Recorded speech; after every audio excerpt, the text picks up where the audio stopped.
Salut à toutes et à tous, bienvenue sur Acropolis, j'espère que vous allez bien. On est le 21 juin 2017, c'est la fête de la musique ce soir, mais non, c'est pas la fête de la musique puisque c'est Acropolis ce soir, vous le savez, ce soir, grande soirée spéciale avec le documentaire Sors-toi les droits qu'on diffuse à 19 h. Soyez présents en masse dès 19 h, on regarde le documentaire pendant 1 heure et après on fait un plateau exceptionnel avec le réalisateur, avec plusieurs personnes qui interviennent dans le documentaire. On va parler de démocratie, on va parler d'innovation, on va parler d'Acropolis et tout, ça va être trop bien. Bienvenue à toutes celles et à tous ceux d'entre vous qui nous rejoignez. Pardon ? Plus fort le micro? Plus fort le micro. Ah ouais, attends, regarde. Voilà. Je te le mets pas au maximum mais presque. Voilà, plus fort le micro, incroyable. J'étais en train de vous puber la soirée spéciale de ce soir, etc. Machin, sors-toi les droits, ça va être génial. Mais on n'est pas là pour parler de ça puisque là il est 17 h et on va assister ensemble et en fanfare et en tambour à la démission de... François Bayrou, incroyable, François Bayrou, garde des Sceaux, sempiternel représentant de du centre en France qui a accepté de ne pas se présenter à la présidentielle pour laisser libre cours à la candidature d'Emmanuel Macron. Emmanuel Macron qui l'a remercié en le nommant lui garde des Sceaux, en nommant Marielle de Sarnez, une de ses proches, au gouvernement également, ainsi que la ministre de la Défense dont j'ai oublié le nom, et qui elle aussi a annoncé sa démission. Pourquoi est-ce qu'ils démissionnent tous ces gens-là? Parce qu'ils sont mouillés dans une affaire à la con, une affaire d'emploi fictif avec les assistants parlementaires du Parlement européen qui auraient été payés par le contribuable européen pour pas bosser pour le Parlement européen mais pour bosser pour le MoDem. On va en parler, on va raconter tout ça, on va expliquer etc. machin. Toujours est-il qu'on apprend aujourd'hui la démission de François Bayrou qui donne une conférence de presse, la dernière conférence de presse de François Bayrou en tant que ministre. Et qui donnera suite ensuite. On va rester ensemble pour attendre le... qu'est-ce que je voulais dire ? La conférence de presse de... Enfin non, pas la conférence de presse, mais l'annonce du remaniement du gouvernement, parce qu'il y a aussi un remaniement vu qu'on est au lendemain des législatives. Ça fait beaucoup de choses, hein. Beaucoup de choses. Mais j'ai toujours du mal à condenser pour rendre les trucs compréhensibles. Voilà. Une de ses proches, c'est pas la numéro 2 du MoDem. Si. Kim Pokin, tu as raison, c'est bien la numéro 2 du MoDem, Marielle de Sarnez. Sylvie Goulard, merci à toutes celles et à tous ceux qui ont dit le nom de Sylvie Goulard dans le chat. Voilà le programme aujourd'hui. Donc, ce qui va se passer là sur Acropolis, on attend ensemble, on va discuter tranquillement, on va échanger, machin, vous posez des questions dans le chat, vous interagissez, vous me dites ce que vous en pensez et tout. On va discuter jusqu'à ce que François Bayrou commence sa conférence de presse, on va regarder la conférence de presse de François Bayrou et on va la commenter ensemble. Et ensuite on discute, on en débat, on revient là en scène d'intro comme ça pour discuter. Et on attend l'annonce de la composition du nouveau gouvernement. Voilà, faut s'attendre à combien d'heures de retard? Le moins possible parce que moi à 19 h je vous présente une émission, hein, mine de rien. Voilà. Voilà. Qu'est-ce que vous en pensez vous de la démission de François Bayrou? Mouillé dans une affaire... Alors faut que je vous la raconte celle-là quand même, c'est l'affaire des emplois fictifs présumés au Parlement européen. Au Parlement européen, il y a des... Merci beaucoup. Au Parlement européen, de la même manière que dans les parlements nationaux, il y a des assistants parlementaires que l'on peut payer, soit en tant que groupe, soit en tant que député, on s'en fout, payer pour accompagner les députés dans l'exercice de leur mandat. Et il y a des soupçons pour le MoDem mais aussi pour le Front National d'emploi fictif. Un emploi fictif, c'est le fait d'être payé à faire quelque chose, mais en fait à pas faire cette tâche-là, à en faire une autre. Voilà, ça s'appelle emploi fictif, c'est interdit dans le public comme dans le privé, hein. Et l'emploi fictif, là, en l'occurrence dont il est question, c'était pareil, si vous avez entendu parler de l'affaire des emplois fictifs du RPR, de la mairie de Paris, Alain Juppé, Jacques Chirac, tout ça, c'était la même chose à l'époque. C'était des gens payés par les Parisiens, par le contribuable parisien qui était payé, qui était censé bosser pour la mairie de Paris, mais qui en fait bossait pour le RPR. Et là c'est pareil, c'est des gens qui étaient censés bosser pour le MoDem ou pour les élus MoDem au Parlement européen, et qui en fait apparemment étaient des permanents à Paris et qui bossaient pour le parti. Voilà. Et donc ça a été dénoncé par un ancien assistant parlementaire européen qui bossait en fait à Paris pour le MoDem. Et ce mec-là, c'est un copain. C'est un copain, Mathieu Lamarre, que je connais bien, qui a bossé, avec qui j'ai milité quand on était jeune dans l'associatif, et qui avait rejoint le MoDem, je m'en souviens, c'était en 2007. Ouais, dans la foulée de 2007, et puis ensuite il avait été élu à Bure-sur-Yvette, tout ça machin. Et il avait quitté le MoDem pour rejoindre Anne Hidalgo à la ville de Paris, voilà. Et donc Mathieu Lamarre, il bosse à la ville de Paris, et c'est un pote. C'est un pote, même si ça fait un bout de temps que j'ai pas eu l'occasion de le voir ni discuter avec lui. Et voilà, et donc il a dénoncé ce système en disant, moi à l'époque où je bossais au MoDem, ma fiche de paye, c'était une fiche de paye du Parlement européen. Voilà. Voilà. Comment s'est passée ton interview à la web radio insoumise? Non, Kappa, ça c'est ce soir à 22 h. Putain, je vais avoir une journée aujourd'hui. 17h d'émission de Bayrou, 18h annonce du nouveau gouvernement, 19h sors-toi les droits, début de la diffusion de commentaires, 20h début du plateau sors-toi les droits, et 22h radio insoumise. C'est fou. C'est fou, c'est fou, c'est fou. Jean dans l'entre-soi, voilà, c'est exactement ça l'idée. C'est exactement ça l'idée. Donc voilà, donc là on continue à discuter avec vous et on attend le début de la conf de presse. Est-ce que cette séparation du modem pourrait être le début d'une opposition entre En Marche et le modem? Alors oui, à Simbi, ça je suis d'accord avec toi parce que j'y ai pensé. Il y a aussi un truc qui a été dealé par François Bayrou que Bayrou a réussi à dealer avec Emmanuel Macron, c'est le fait que le modem aurait son propre groupe parlementaire à l'Assemblée nationale. Donc il y aura bien un groupe modem à l'Assemblée nationale. Vous inquiétez pas, ça c'est des sons Windows qui bug. Je pense qu'il faut que tu remontes la fenêtre pour pouvoir cliquer. Ou la petite fenêtre, l'éditeur de prévisualisation, ouais. Voilà. Peu importe. Donc voilà. Donc un deuxième groupe à l'Assemblée nationale, Modem. Et là, effectivement, le Modem quitte le gouvernement. Est-ce que pour autant le Modem quitte la majorité? Je ne sais pas. Je n'en sais guère. Voilà, tu t'es réveillé à quelle heure, Jean? Très tard. Très tard, très tard, très tard. Je suis au bout de ma vie. Et donc j'ai annoncé à Sylvain ce matin que je dormais. Un lien vers la radio insoumise. Non mais allez voir sur les réseaux sociaux, allez voir sur Twitter, tout ça ce sera annoncé. Et c'est sur le Discord insoumis, je crois que ça se passe, mon interview à 20h. 22h. Ça y est, Acropolis devient officiellement insoumise, belle neutralité, quelle indignité. Je savais que ça te plairait, grand froid. Rassure-nous, tu n'avais pas mis au courant de la situation avant de dénoncer publiquement. Attends. Rassure-nous, il ne t'avait pas mis au courant de la situation avant de la dénoncer publiquement.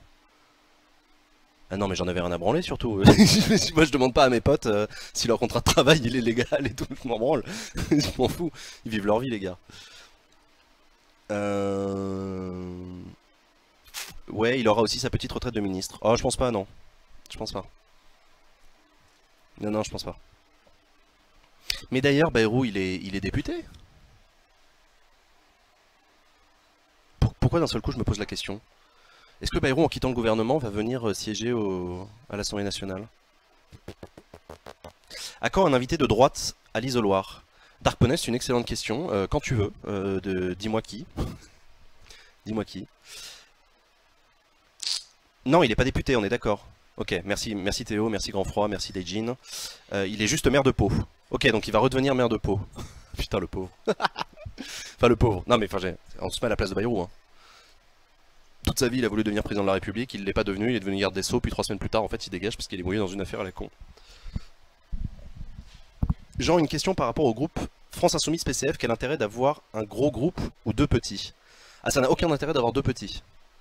Ça c'est, alors là, plus on est de fous, plus on rit, et plus on est nombreux, plus on pèse. Hein. Ça c'est au Parlement, ça marche comme ça. Et non, avoir deux groupes, c'est un échec, c'est un échec de la France Insoumise et du PCF. Hein. Clairement. Donc non, ça n'a aucun intérêt. Marielle de Cernez, en revanche, est députée. Ok, merci Selgus. Il sera président du groupe Modem à l'Assemblée. Bah non, justement, à Simbi. S'il n'est pas à l'Assemblée, il ne sera pas président du groupe Modem. Le président du groupe Modem, bah, ça va être, je sais pas, Marielle de Sarnez, Sylvie Goulard, je ne sais pas. Pas de peau pour lui. Elle est très bonne, Procyon. Elle est très très bonne. Chapeau. Le PCF a pas annoncé vouloir faire un groupe séparé de la France Insoumise. Si. Si. Les communistes et les insoumis ne sont pas d'accord à l'Assemblée nationale et ils vont faire deux groupes différents. Ce qui n'étonne pas grand monde.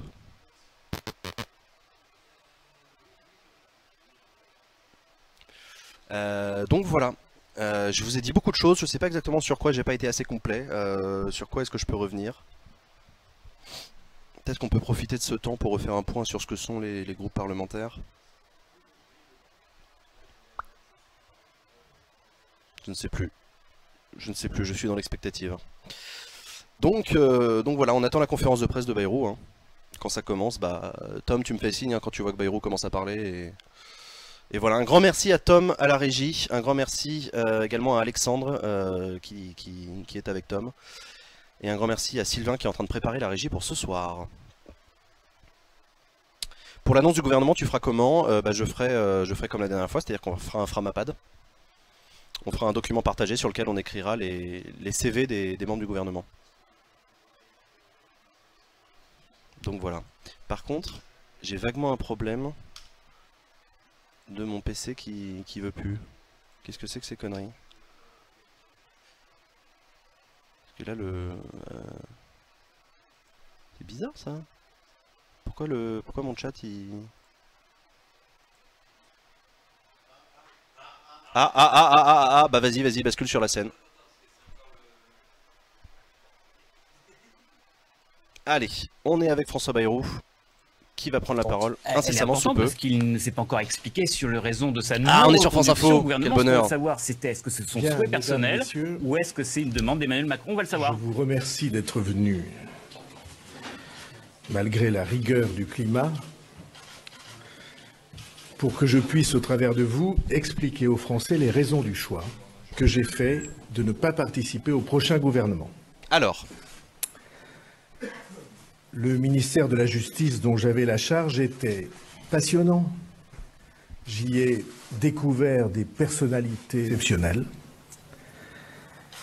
J'y portais une loi à laquelle je tenais beaucoup, dont l'objet était de donner à la vie publique,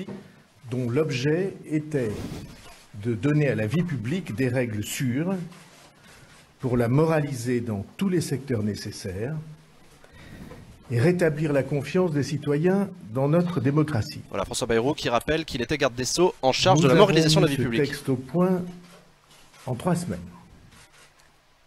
Et l'accueil qui lui a été publiquement réservé montre le degré de son ambition et le caractère réaliste et novateur des dispositions annoncées. Et le projet de loi a été adopté entre les 2 tours des élections législatives le 14 juin. Le projet de loi a été adopté par le gouvernement en Conseil des ministres, attention. Mais dans le même temps, et j'imagine que quand il dit comme ça, on pourrait croire que la loi est devenue la loi. Une campagne s'est développée à base de dénonciations anonymes cherchant à accuser le mouvement de démocrates que je préside d'avoir mis en place un système d'emploi fictif. Alors, il ne confirme pas les emplois fictifs. Nous n'avons jamais eu d'emploi fictif. Ah. Toutes seules et tous ceux qui ont travaillé au Modem avaient contrat de travail et fiche de paie, et cela sera aisé à prouver. Et je veux dire que j'ai, pour le prouver, une absolue confiance dans la justice. Mais je n'ai aucun doute que, bien que mon nom n'ait jamais été cité dans cette enquête, et pour cause, je n'ai aucun doute que j'étais, de ces dénonciations, la véritable cible, dans le but de décrédibiliser la parole du ministre qui devait porter cette loi. Il y a en effet un certain nombre de forces et de puissances pour qui la moralisation de la vie publique serait un obstacle à leur influence et à leur lobby. François Bayrou qui se présente comme étant la victime d'une véritable cabale personnelle contre lui. Normal. Il m'aurait été facile de défendre le mouvement que je préside et de défendre en même temps mes amis dont je connais d'expérience la parfaite probité. Nous avions tous les éléments de fait, tous les éléments de preuve. Sa démission n'est pas logique s'il se prétend innocent. C'est plus compliqué que ça, on en parlera. Cette défense. La gestion de la ressource humaine dans notre mouvement a été régulière, normale, légale et, je l'affirme, morale. Mais la situation dans laquelle je me trouvais placé, voilà, François Bayrou n'a rien à se reprocher, de ma fonction de garde des Sceaux, était telle que la seule personne en France qui ne puisse pas se défendre contre calomnie et dénonciations diffamatoires et abusives, c'est le ministre de la Justice. Le seul qui soit obligé de se taire même devant l'injustice. S'il dit « nous sommes innocents », on l'accuse d'influencer les magistrats, y compris les magistrats du parquet, dont on prétend à tort qu'ils sont sous ses ordres. Dans une vie publique d'une violence perpétuellement croissante, cela revient à boxer les 2 mains attachées dans le dos. Et toute remarque faite en privé, même modérée et parfaitement justifiée sur certaines méthodes journalistiques, est immédiatement regardée comme pression dénoncée. Bayrou qui a honte de rien et qui parle d'une remarque en privé au sujet de son coup de téléphone à un journaliste pour se plaindre de son article. Et que le citoyen était uniquement obligé de subir certaines pratiques sans même pouvoir formuler son désaccord. Je n'accepte pas de vivre sans liberté de parole. Je n'accepte pas d'être condamné au silence lorsque l'honneur de ceux que je représente est en jeu.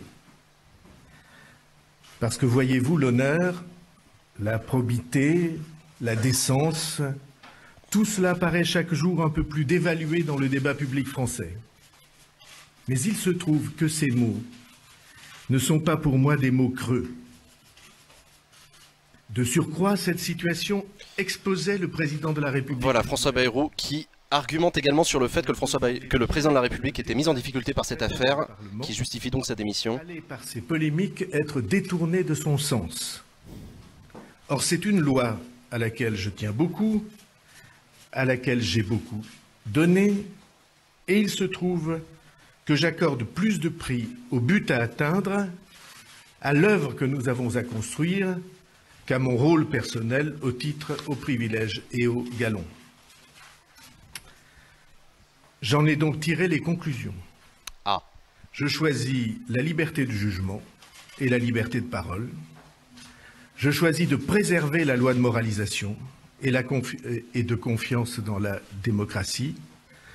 Je choisis de ne pas exposer à des campagnes mensongères le gouvernement et le président de la République que je soutiens. Deux considérations méritent d'être abordées. Alors, deux considérations. Je le dis comme je le pense.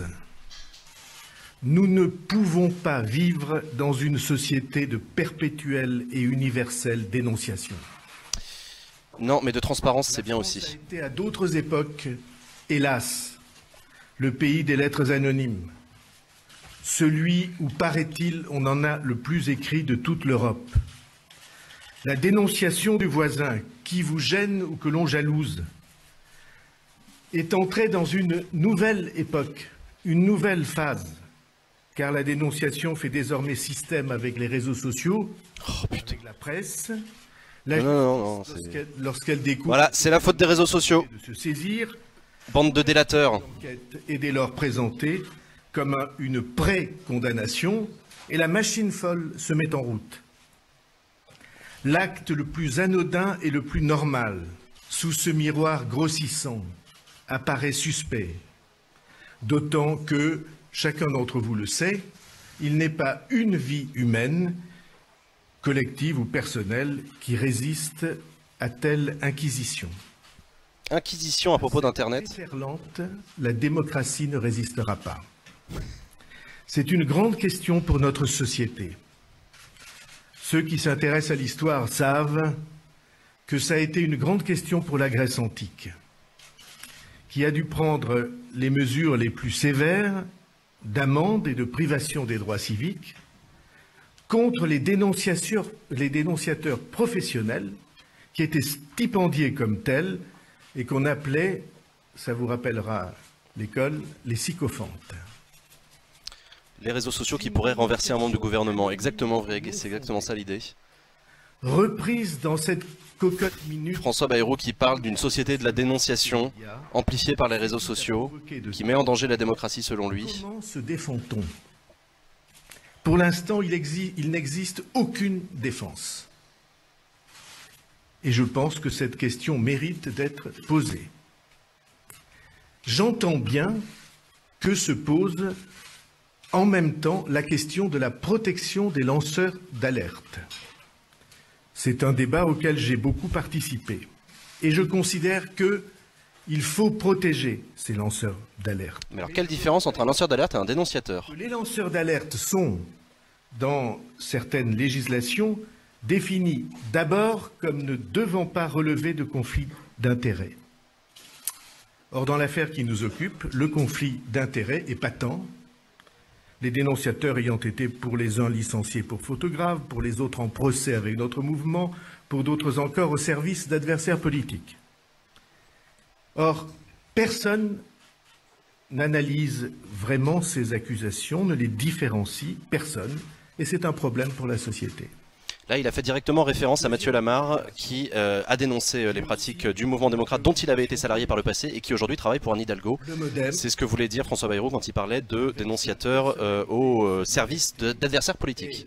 Désormais, le deuxième parti de la majorité, le troisième groupe de l'Assemblée nationale.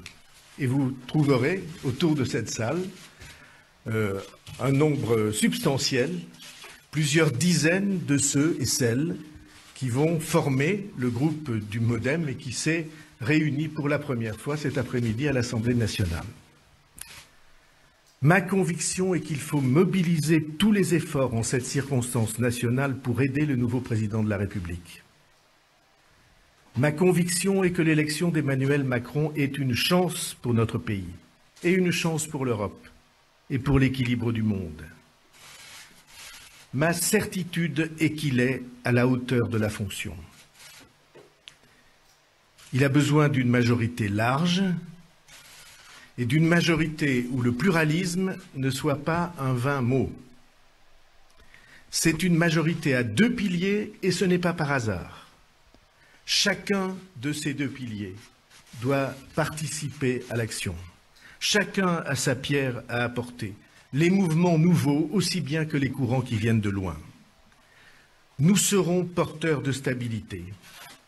Voilà, François Bayrou qui là reprend sa casquette de président du MoDem en donnant tout son soutien à Emmanuel Macron et à la majorité En Marche. Par exemple, comme l'entrée dans notre loi électorale de ce principe de respect du citoyen et du principe de pluralisme qu'est la proportionnelle. Nous serons, et je veux vous le dire, je serai à côté du président de la République pour l'aider et pour le soutenir, fidèle à une entente politique et personnelle à laquelle, je veux vous le dire, j'attache du prix. Au fond, cette décision qui intervient le jour même où vient de se réunir à l'Assemblée nationale le nouveau groupe de notre mouvement, le premier de notre histoire récente, est une décision pour servir une certaine idée désintéressée de la politique, servir la majorité la majorité nouvelle dans son soutien au président de la République, et servir une idée aussi haute que possible de l'honneur, de la liberté de jugement et de parole, une certaine idée de la responsabilité. Enfin, pour vous dire que ce jour qui n'est pas uniquement de gaieté, comporte cependant un aspect positif pour moi. C'est la fête de la musique. Que je vais pendant ces mois retrouver mes fonctions de maire de Pau, une ville qui est magnifique et magique, et des concitoyens qui sont extrêmement attachants, parfois un peu exigeants, mais toujours affectueux. Je vous remercie. Voilà François Bayrou, on peut repasser en scène d'intro sur François Bayrou qui conclut sa conférence de presse. Ah, peut-être qu'il va répondre à des questions en même temps. Attends. Tu veux bien que tu remettes le son? On va juste vérifier s'il répond à des questions. Je vais prendre quelques questions. Ah, on va écouter les questions et les réponses et ensuite on résumera. Maintenant que vous êtes libéré de la charge de garde des Sceaux, comment est-ce que sur le plan judiciaire, vous entendez contre-attaquer? Je ne sais pas s'il est besoin de contre-attaquer. J'ai la caméra fait n'importe quoi. La confiance que j'avais, et comment en serait-il autrement, dans l'action de la justice. Une enquête est lancée, tous les éléments sont et seront à la disposition de la justice, et moi-même, j'avais d'ailleurs indiqué que, même ministre, j'aurais accepté d'être entendu. Vous savez que c'est une démarche particulière, il faut l'autorisation du Conseil des ministres, mais je l'aurais accepté sans la moindre hésitation, parce que je sais quelle est l'évidence des éléments. Je rappelle pour ceux qui viennent d'arriver, bienvenue à vous, François Bayrou vient d'annoncer sa démission du gouvernement parce qu'il est mis en cause dans une affaire d'emploi fictif présumé dans son mouvement politique, le MoDem, qu'il a dit qu'il ne pouvait pas rester garde des Sceaux et garde des Sceaux ministre de la Justice et en même temps porteur de la loi de moralisation de la vie publique tout en étant inquiété. Donc il a choisi, d'après ses mots, il a choisi de quitter le gouvernement et de redevenir maire de Pau. Quand est-ce que vous avez pris votre décision? Est-ce que, d'autre part, la démission de Sylvie Goulard a été un accélérateur, un déclencheur? Et est-ce que le président de la République a essayé... Sylvie Goulard, ministre de la Défense, qui a annoncé avant François Bayrou qu'elle quittait le gouvernement. Sylvie Goulard, c'est intéressant parce qu'elle était de l'autre côté de la chaîne des emplois fictifs présumés, puisqu'elle était au Parlement européen, responsable du groupe qui employait, soi-disant, les assistants parlementaires fictifs. Pour lui proposer cette décision il y a 15 jours, peut-être 3 semaines, le jour même de l'ouverture de l'enquête préliminaire. Parce que je voyais très bien quelle utilisation pourrait être faite. Vous savez, autrefois, ce qui marquait l'étape décisive, c'était une condamnation. Même avant une condamnation en appel. Puis c'est devenu la condamnation en première instance. Puis c'est devenu la mise en examen. Je vous rappelle que la mise en examen, c'était seulement la place, l'installation d'un débat au cours duquel on allait examiner les responsabilités et pouvoir se défendre. Et puis c'est devenu l'ouverture d'une information judiciaire. Et maintenant, c'est devenu l'ouverture de l'enquête préliminaire, c'est-à-dire avant même qu'on ait pu se faire une opinion. C'est ce que j'interroge dans le texte. Du coup, la loi Bayrou, est-ce qu'elle existe encore? Oui, elle existe encore. François Bayrou a même justifié sa démission du gouvernement comme étant un geste qui permet de soutenir sa loi en disant voilà, il n'y a pas de soupçon de conflit d'intérêt à la tête du ministère de la Justice, donc c'est pour protéger la loi que je démissionne. Et rebelote, de plus en plus accélérée, fait que Ça a commencé il y a longtemps. Salut Nino Dienne, ça a commencé il y a maintenant une demi-heure. Déboussolés, et qu'ils sont eux-mêmes pris d'un sentiment de rejet des affaires. Comme si trop c'était trop. Et je n'ai pas voulu, moi, accepter cette dégradation-là. Mais il y a le jour de l'enquête préliminaire, vous retrouverez, c'était une fin de semaine, je suis allé voir le président de la République pour lui proposer cette décision. Voilà, François Bayrou qui dit qu'il ne s'est pas fait imposer cette décision, que c'est lui qui l'a choisie et qui l'a proposée au président de la République. Avant de revenir dans un gouvernement, est-ce qu'en un mois tout s'est écroulé? Est-ce que Monsieur, vous n'êtes pas... peut-être la prochaine fois, je ne mettrai pas 20 ans. Est-ce que vous n'êtes pas maudit lorsqu'il s'agit de l'exercice du pouvoir? Et deuxième question, j'en profite, entre le MoDem et Emmanuel Macron, est-ce que la connexion est rompue? Oui, vous m'aviez déjà fait ce jeu de mots soigneusement élaboré. Et donc, il se trouve que je suis... C'est vrai que le jeu de mots est assez pourrave. ...à apporter au président de la République mon soutien et un peu plus. Je veux dire un peu plus en y mettant un côté de réflexion partagée et même, si le mot a un sens en politique, d'affection. Oh, c'est beau. C'est quelqu'un que j'estime. C'est pas souvent que j'ai des sentiments de cet ordre en politique. Je trouve qu'il est magnifiquement, il a fait pendant les premières semaines, magnifiquement, il a été à la hauteur de sa fonction. J'ai donc tout à fait l'intention de l'aider, mais je crois que je l'aiderai mieux avec la liberté de parole que je ne l'aurais aidé bâillonné. Et au demeurant, il se trouve que le bâillon n'est pas mon sport préféré. Question. Maxence Lambrec, Europe 1. Souhaitez-vous qu'il y ait des ministres MoDem dans le prochain gouvernement? Y en aura-t-il? Je pense que ce serait logique. Ah. Y en aura-t-il? C'est le président de la République qui répond sur proposition du Premier ministre à votre question ce soir. Et pourquoi considérez-vous que ce serait logique? Si vous n'avez pas écouté le texte que j'ai fait, ça aurait été pour moi dommage. Question. Voilà, pourquoi ce serait pas logique? Parce que le MoDem pèse lourd au Parlement et qu'il fait partie de la majorité. Donc François Bayrou souhaite qu'il y ait des députés, qu'il y ait des ministres MoDem au gouvernement. On verra tout à l'heure sur Acropolis en direct. Pourquoi avoir attendu aujourd'hui vous exprimer sur ce renoncement parce que je voulais attendre le deuxième tour des élections législatives et les suites, constitution du groupe, enfin tout ce qui est pour nous le caractère positif de cette élection et le résultat sans précédent de cette élection. Et ça veut dire que M. Macron a refusé votre démission quand vous lui avez proposé cette décision. Écoutez, j'essaie de m'exprimer avec le plus possible de précision et je préfère utiliser mes mots que les vôtres. Mais ce n'est pas que je doute de la qualité de votre vocabulaire, mais chacun est attaché au sien, on a ses faiblesses. Question.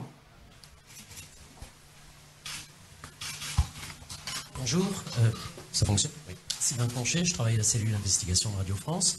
Vous avez dit lors de votre déclaration que la gestion des ressources humaines au sein de votre mouvement était légale, de mémoire, normale et morale. Je vais vous poser une question précise. Non, monsieur. Je regrette infiniment. J'ai dit que je ne m'exprimerai pas sur ces affaires et que c'était désormais l'enquête qui en trancherait. Et pardonnez-moi, vous n'êtes pas enquêteur.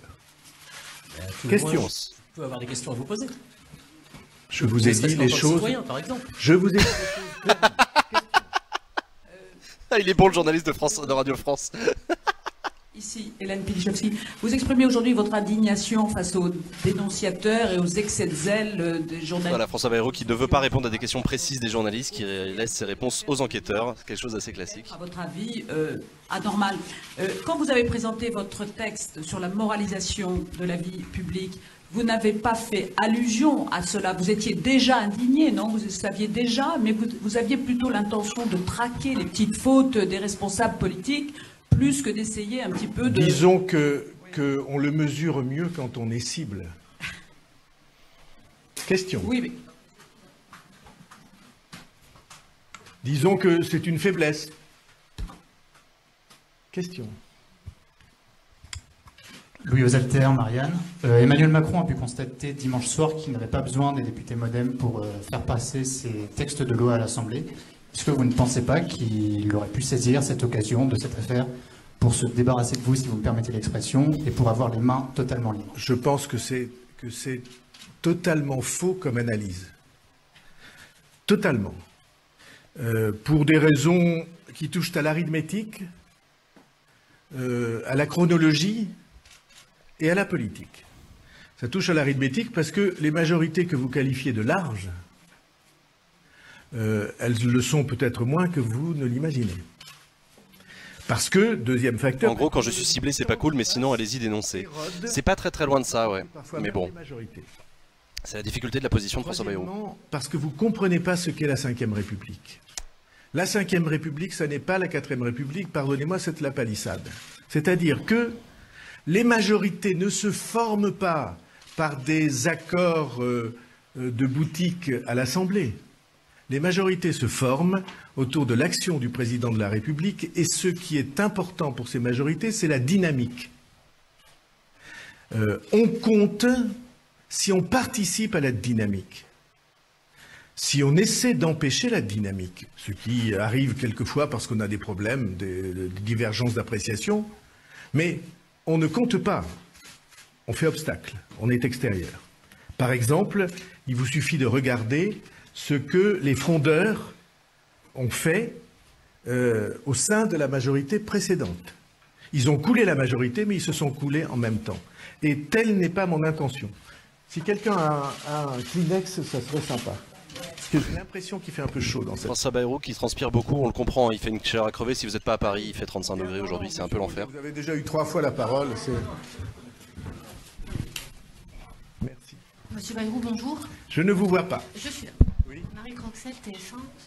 Est-ce que vous ne pensez pas que l'exemplarité doit aussi valoir pour les présidences de groupes parlementaires?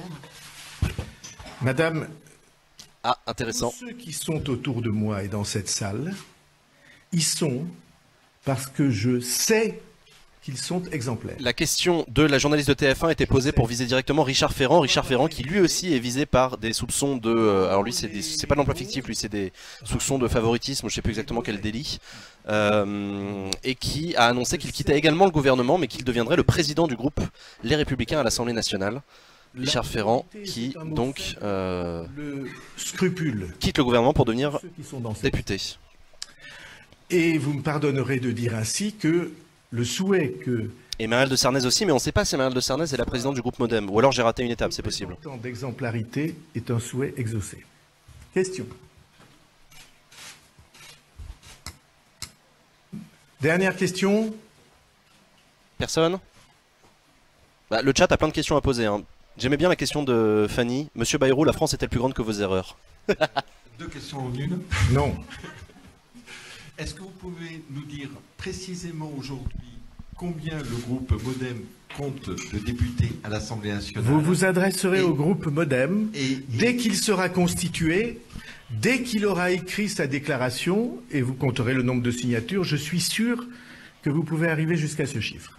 Et la deuxième observation, quand même, c'est que vous avez parlé aujourd'hui d'une majorité à 2 piliers, et donc le Modem étant le 2e pilier de la majorité. Oui. Est-ce qu'aujourd'hui, on n'a pas aujourd'hui un trépied majoritaire avec un autre groupe, peut-être en constitution, chez les Républicains, constituerait s'il aussi existe une force alliée à cette majorité présidentielle? Je noterai votre expression de trépied, mais vous me permettrez de dire que la constitution de la majorité, au premier tour de l'élection présidentielle, par une alliance explicite entre entre En Marche et le Modem, la constitution de cette majorité a précédé l'élection présidentielle. Alors qu'après, d'autres personnalités viennent rejoindre. Je trouve ça très bien parce que, j'allais dire, plus on est de fous, plus on rit, mais plus on est nombreux, plus on a des chances d'y arriver dans la très grande difficulté des temps que nous allons traverser. C'est bon? Oui. Dernière question. Dernière question.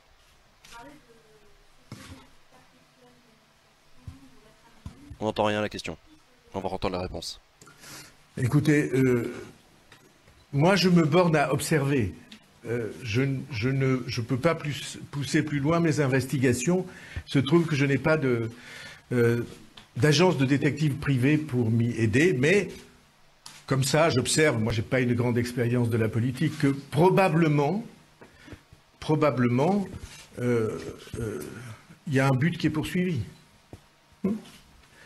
Alors, je vais vous le dire en latin, is fecit qui prodest.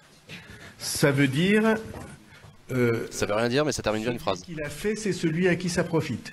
Ah, c'est celui qui dit qui est. À partir de là, de cette vieille sagesse latine, je ne doute pas que vous tirerez vous-même vos conclusions. Merci beaucoup. Voilà François Bayrou qui conclut sa conférence de presse où il a annoncé sa démission du gouvernement, qui est en phase de, comment dire, remaniement. On va suivre ça sur Acropolis en direct. Donc là, on ne quitte pas, on reste là. Et on en profite pour questionner tout ça. Donc on va revenir ensemble sur les déclarations de François Bayrou. Comment est-ce qu'il a expliqué sa démission, pourquoi, où est-ce qu'on va, tout ça. C'était intéressant, je sais pas ce que vous en avez pensé. Meublage time, exactement Valentin. Tatan. Comme titre, tu peux mettre qui nous gouverne pour interrogation. C'est plus putaclic. Qui sont ces gens qui nous gouvernent? Vous l'apprendrez en direct sur Acropolis. On va rester ensemble. Il est 17h39. On devrait avoir l'annonce du gouvernement. Je sais pas quand. Salut tout le monde, qu'est-ce qui s'est passé? Salut Invader, si t'as raté, je te la fais courte. François Bayrou vient d'annoncer sa démission du gouvernement, puisque il est... Salut YouTube, toi qui nous retrouves, voilà, YouTube est diffusé, on est diffusé sur YouTube en direct. Si tu veux discuter dans le chat, tu viens sur Twitch. Mais abonne-toi, mets un pouce bleu, évidemment. François Bayrou vient d'annoncer sa démission du gouvernement parce que il était garde des Sceaux. Garde des Sceaux, ça veut dire ministre de la Justice, et il était le porteur d'une loi de moralisation de la vie publique. Or, c'est ballot, il y a une enquête préliminaire et une mise en examen qui a été ouverte contre lui, contre son mouvement politique qui s'appelle le Modem, puisqu'à l'époque où il était président du Modem, il y a des soupçons d'emploi fictif dans son parti politique. Un emploi fictif, c'est le fait que des employés étaient payés par le Parlement européen, en l'occurrence, employés par Sylvie Goulard à l'époque, mais qui en fait il travaillait à Paris pour le Modem, où il travaillait depuis Strasbourg ou Bruxelles, mais pour le Modem. C'est ça un emploi fictif. Voilà ce qui s'est passé. Hop. Et il a fait tout un truc sur les dénonciations, puisqu'il faut savoir que cette affaire est née de dénonciations, au début anonymes, dénonciations à la justice directement de la part d'anciens employés Modem, qui ont dit à la justice, bah écoutez, nous à l'époque on a bossé, mais regardez nos fiches de paye, on était payés par l'Europe alors qu'on bossait à Paris, quoi. Voilà. Voilà. Qui nous gouverne? Le ministre de la Justice va vous étonner. Salut Maître Lapin. N'empêche, c'est dans ces moments où tu te branches à la politique par une après-midi que t'es content d'avoir Acropolis pour te résumer les choses. Salut Zahert. Très content, merci pour ton message.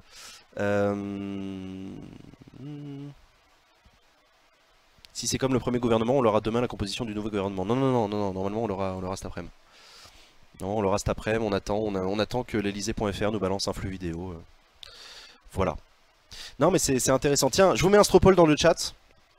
Hop, vous cliquez, vous votez. Et on va s'afficher les résultats de vos votes. La question, êtes-vous satisfait de la démission de François Bayrou? J'ai hésité dans la formulation, êtes-vous satisfait? Est-ce que vous comprenez? Ou je sais pas trop quoi.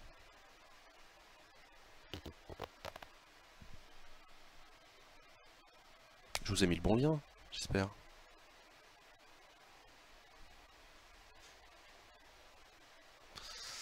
Je comprends pas la question. Bah je sais pas moi. François Bayrou démissionne, est-ce que ça vous satisfait? Peut-être qu'on peut se le mettre là, le... Ouais, voilà.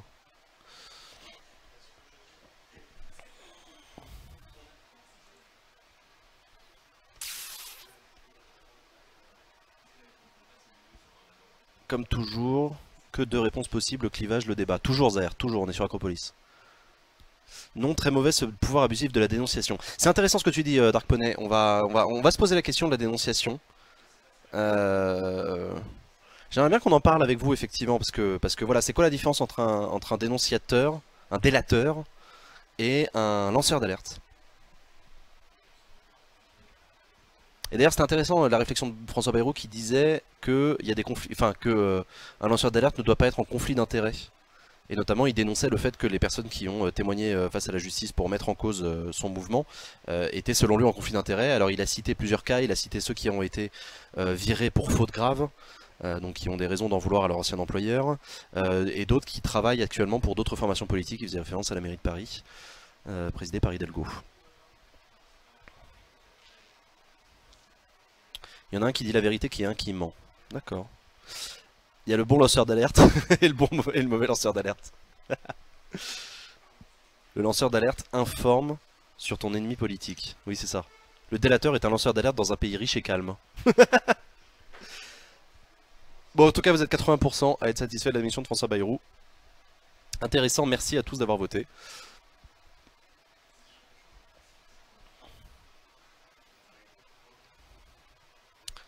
Un lanceur d'alerte est toujours en conflit d'intérêts vu qu'au sein de la société...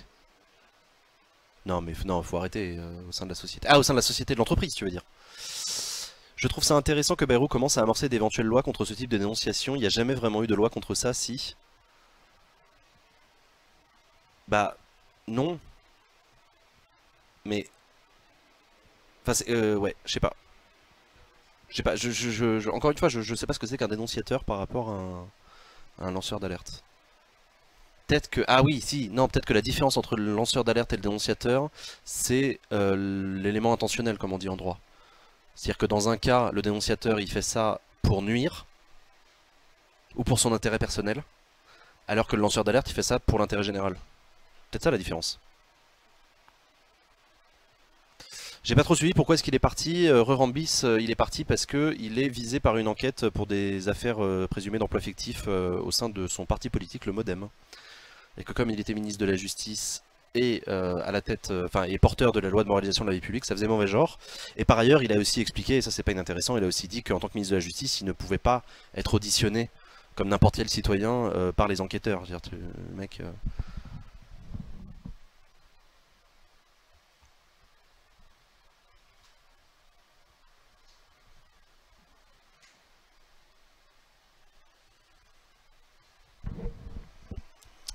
Pourquoi certaines personnes qui ont lancé cette alerte l'ont fait que maintenant lorsqu'il était ministre, alors qu'ils auraient pu le faire avant? Bah, je sais pas, peut-être parce que en devenant ministre, il est devenu un héros de l'ordre moral et de la moralisation de la vie publique. Au final, tout dépend de la raison motivant la délation. Ouais, c'est ça. Ça pue l'entourloupe politique. Bah ouais, mais au profit de qui? Pourquoi faire? Je me suis mal exprimé. Ah, je me suis mal exprimé. Que ce soit un dénonciateur ou lanceur d'alerte, une mise en examen reste pour moi un minimum pour devoir démissionner, voire une condamnation. Ça en devient trop facile de bousculer un gouvernement, même si je suis pas du tout fan de LRM. C'est vrai. C'est vrai, tu veux dire le gouvernement des juges. Je pense qu'il y a une différence essentielle entre une investigation dont les seuls éléments publics sont des témoignages et dont les chefs d'accusation principaux sont contestés. Une autre où tout le monde est d'accord, partie significative fait des preuves matérielles. Non mais Kappa, je te rassure, la dénonciation c'est pas simplement un coup de téléphone anonyme. Hein. La dénonciation c'est je donne aux enquêteurs des éléments probants soutenant ce que je raconte en fait. Alors, regardez, il y a eu un délit. Regardez, je vous montre les fiches de paye, je vous montre les contrats, etc. Du coup, est-ce que ça ferait pas un procès d'intention pour différencier le lanceur d'alerte ou du dénonciateur? Si, peut-être.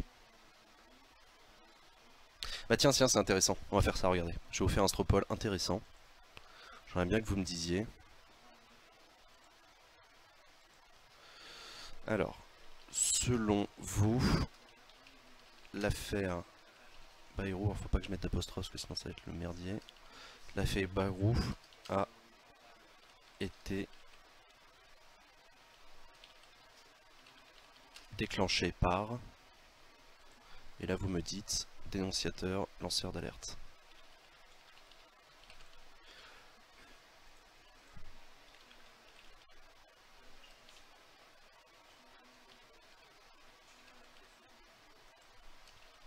Hop, hop, hop, voilà. Je vous mets dans le chat un stropole, j'aimerais bien que vous me donniez votre avis. La question est très simple, selon vous, est-ce que les gens qui ont déclenché l'affaire Bayrou sont des dénonciateurs ou des lanceurs d'alerte?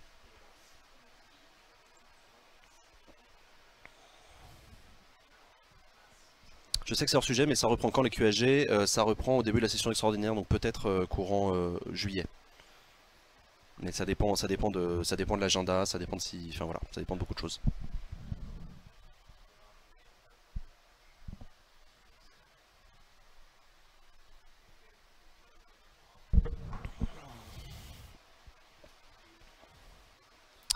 Dénonciateur forcément négatif. Bah c'est toute la discussion qu'on a depuis tout à l'heure, hein, Dean, de savoir quelle est la différence entre un dénonciateur et un lanceur d'alerte.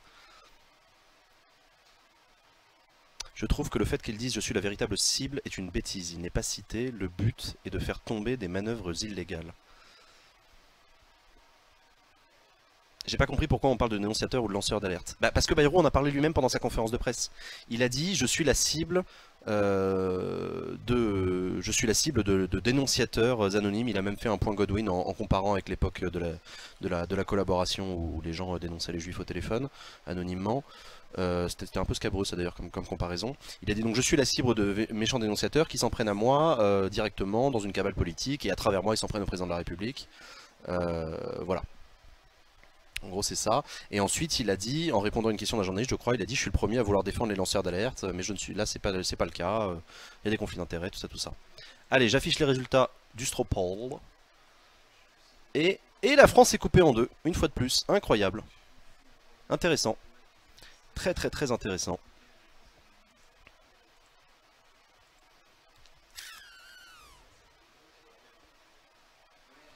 Le lancement d'alerte a été fait avant les présidentielles, c'est que maintenant que ça a pris de l'ampleur. Ah ouais? Pour moi c'est récent. C'est quand le remaniement? C'est là dans quelques dizaines de minutes, on sait pas exactement quand.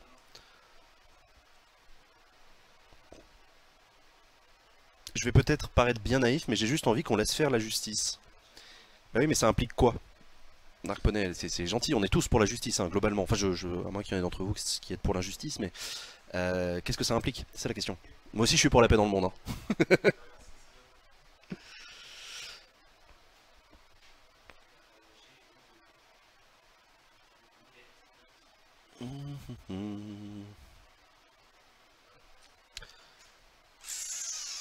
On guette le flux. Merci beaucoup la régie. On guette le flux, ça veut dire qu'on attend de savoir... quand est-ce que commence le remaniement.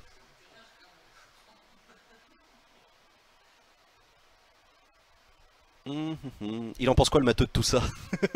Mais le matheux il sait rien, il est bête. Il faut qu'on lui explique le contrat de travail, il sait pas ce que c'est. Justice, enquête, information. Justice, enquête, information. Ouais, ça je suis assez d'accord avec toi. D'un point de vue journalistique, moi j'écris... Enfin, après ça dépend, il y a des journaux spécialisés là-dedans. Mais j'écris pas un article sur simple... Enfin je sais pas, sur simple dénonciation. C'est-à-dire qu'à partir du moment où un enquêteur et la justice fait une mise en examen ou ouvre une information judiciaire, ça devient une info. Mais avant... Non mais c'est intéressant, la France est coupée en deux, entre lanceurs d'alerte et dénonciateurs. Bah écoutez, on va continuer le débat hein, pendant la loi de moralisation de la vie publique.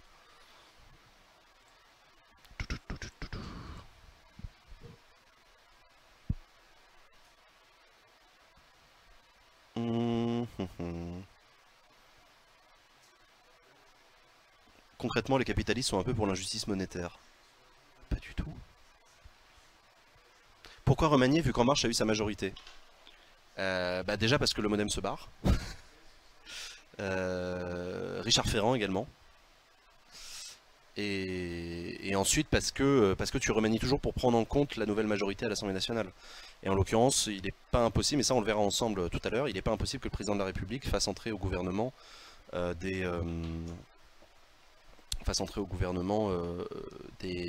mecs de droite pour essayer d'avoir un groupe, les Républicains, favorable. Pour asseoir encore plus sa majorité. Non, il y avait un truc que je voulais faire, c'était créer un Framapad. Voilà, on va se faire un Framapad. Un Framapad des familles. Le nom du pad, on va mettre remaniement. Durée du pad, 1 mois. Hop, hop, hop. Voilà, tac, tac. Et je vous mets dans le chat le Framapad. Alors vous cliquez dessus, vous l'ouvrez et vous le mettez dans un autre onglet de votre navigateur et on va travailler dessus ensemble, tous ensemble, pendant le remaniement et on va prendre des notes du remaniement, on va en discuter et on va surtout aller à la pêche aux informations sur Wikipédia sur qui sont les nouveaux ministres, qui part, qui reste, quelle analyse on peut faire de ce remaniement, etc. Voilà.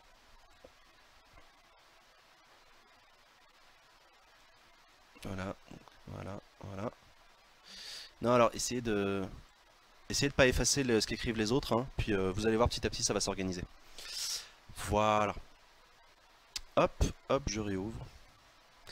Bayrou devient député du coup ou maire de Pau. Non, il n'est pas député, il redevient maire de Pau, il l'a annoncé, il va retrouver son siège de maire de Pau.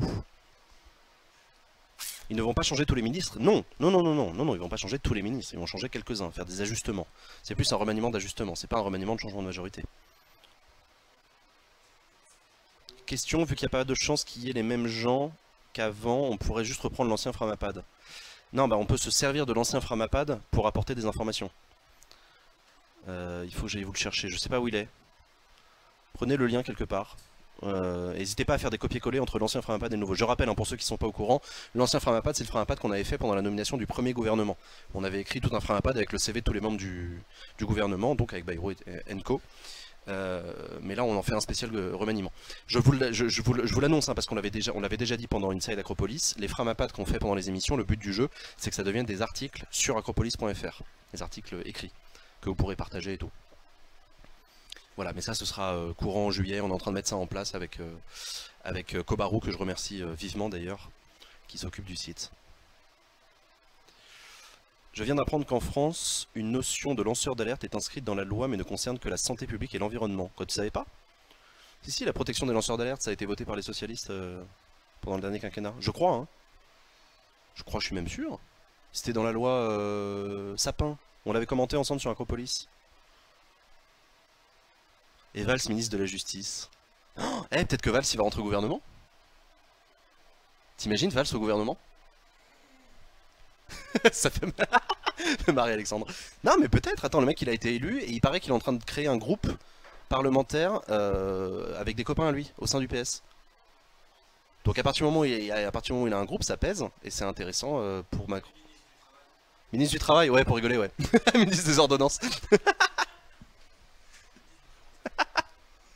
Please, Jean, arrête. Mais non, mais rien n'est impossible.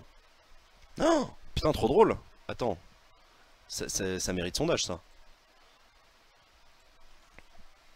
Hop, hop, hop.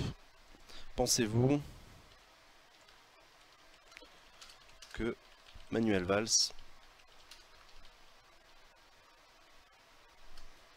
va entrer au gouvernement?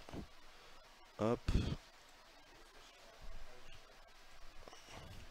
Vous votez oui, vous votez non.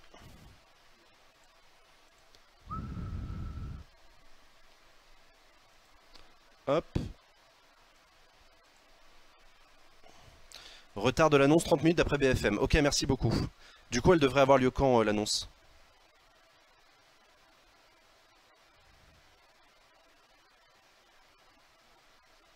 Ministre des Relations avec Mélenchon.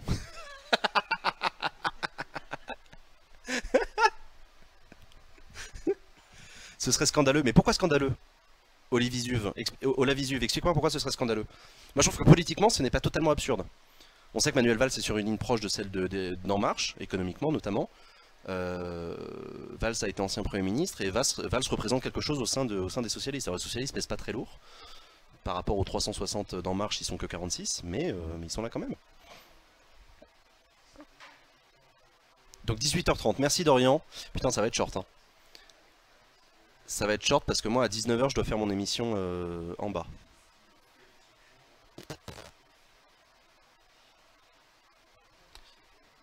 Ils avaient dit avant 18h30. Ah fait chier.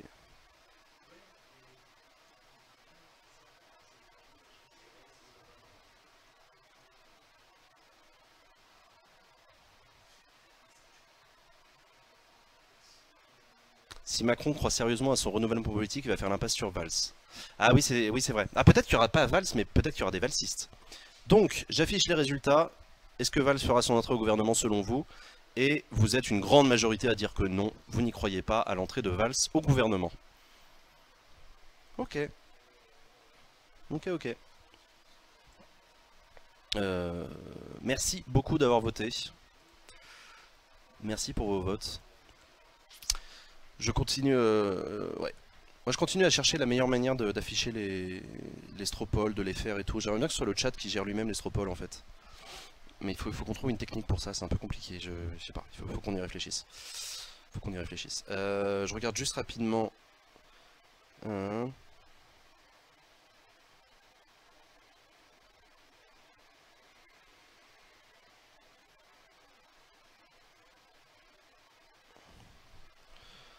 regarde juste hein, parce que techniquement c'est un peu compliqué pour le switch entre 19h à l'étage et 19h au rez-de-chaussée pour le... je vois juste un texto à Sylvain.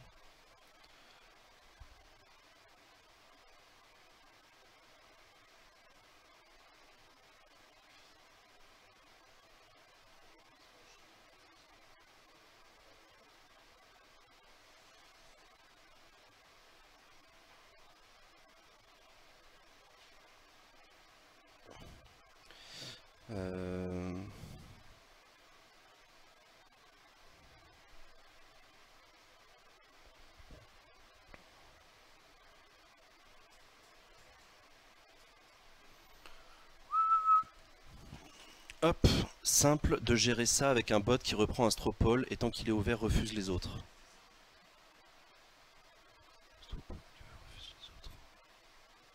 Je comprends pas, mais c'est peut-être faisable.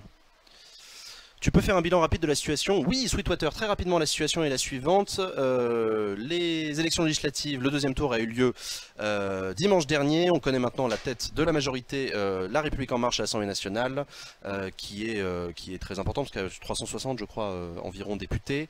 Les Républicains de leur côté ont une soixantaine je crois de députés, les socialistes 46.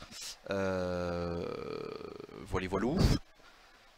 Donc, il y a déjà un premier remaniement qui est assez logique puisqu'il s'agit de prendre en compte cette nouvelle réalité politique et donc d'ajuster le gouvernement par rapport à cette nouvelle majorité et prendre en compte les forces en présence. Peut-être que c'est un remaniement, ça sert aussi à clarifier des trucs comme par exemple ministre du logement. Vous vous souvenez, il y a eu beaucoup de plaintes de gens qui disent mais il n'y a plus de ministre du logement, il n'y a plus de ministre à l'égalité entre les hommes et les femmes. Enfin voilà, deux, trois trucs comme ça. Il n'y a plus de ministère de la jeunesse.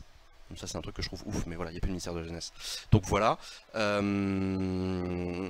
c'est la première chose. Et ensuite il faut aussi remanier, puisque Richard Ferrand quitte le gouvernement pour devenir président du groupe Les Républicains à l'Assemblée nationale.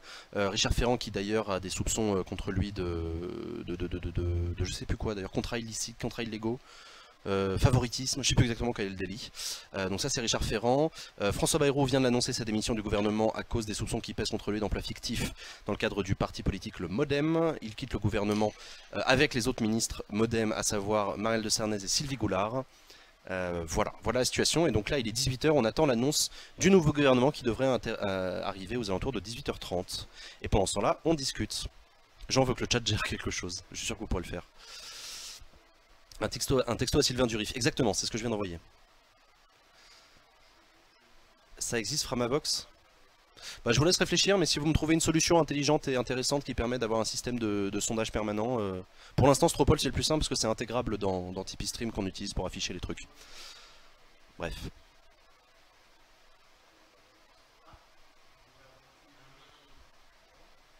Les Républicains 126? Ah, j'ai dit une soixantaine? Ah, pardon. Qui gère le handicap? Je sais pas, mais effectivement il n'y a pas de handicap.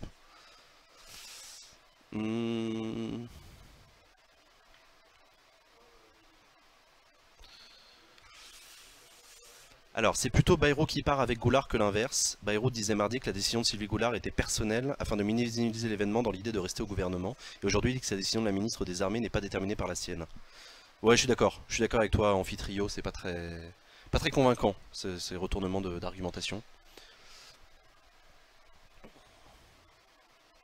On en est où du vote de la confiance au gouvernement? Bah ça, ce sera plus tard. Le vote de la confiance, c'est le 4 juillet. Et pareil, on fera une émission spéciale sur Acropolis.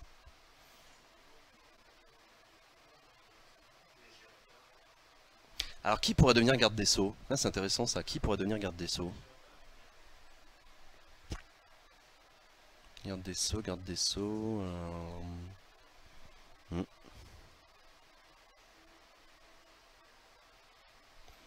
Alors, Framavox est un service de libre prise de décision collaborative. Il permet de discuter des sujets précis avec son équipe en notifiant ses collègues, les collègues des propositions. Oui, non mais ça d'accord. Moi, ma question, c'est pas est-ce qu'il existe un système de sondage. Je sais qu'il y en a plein sur Internet. La question, c'est est-ce qu'il existe un système de sondage intégrable dans Tipeee Stream pour que je puisse afficher les résultats à l'image et autogérable par un chat, genre avec un système de on vote pour le chat suivant, etc. Vous voyez ce que je veux dire? Léger retard selon France Info. Ça ne se fera pas sur le perron de l'Elysée. Ok, très bien. Merci beaucoup la régie qui m'informe d'un léger retard. Mais léger retard, ça veut dire quoi? Parce que est-ce que c'était censé être à 18 h et c'est décalé à 18 h 30? Ou est-ce que c'était censé être à 18 h 30 et c'est décalé à plus tard, auquel cas c'est chiant? Mais 30 minutes par rapport à on sait pas quoi. Ah, c'est intéressant. Ok, bon. On sait juste qu'il y a un retard de 30 minutes. On sait pas... Il y a un retard de 30 minutes, sachez-le. Acropolis, voilà, faut préciser les requirements. Moi j'ai pas le temps de coder ça si vous voulez. Moi j'ai le temps de coder ça si vous voulez. Ah ouais? Bah Desticle, envoie-moi un message, envoie-moi un message par mail ou sur contact@acropolis.fr ou, ou par Twitter et on en parle parce que on en parle. J'adore ton t-shirt. C'est la collection Acropolis. Vous pouvez aller sur acropolis.fr, hein, je vous rappelle, acheter les t-shirts. Et je vous rappelle que la collection actuelle d'Acropolis.fr va s'arrêter là pendant l'été. Hein. Donc achetez vos t-shirts avant qu'ils disparaissent parce qu'après ils sont plus en vente. Ça deviendra des collectors et tout.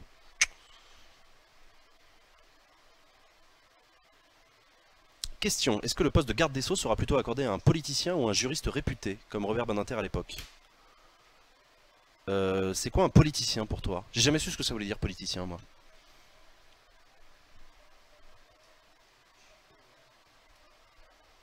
J'avais entendu dire que c'était 18 h. Ok, donc dans ce cas-là, moi ça me rassure. Si c'est 18 h 30, ça me va.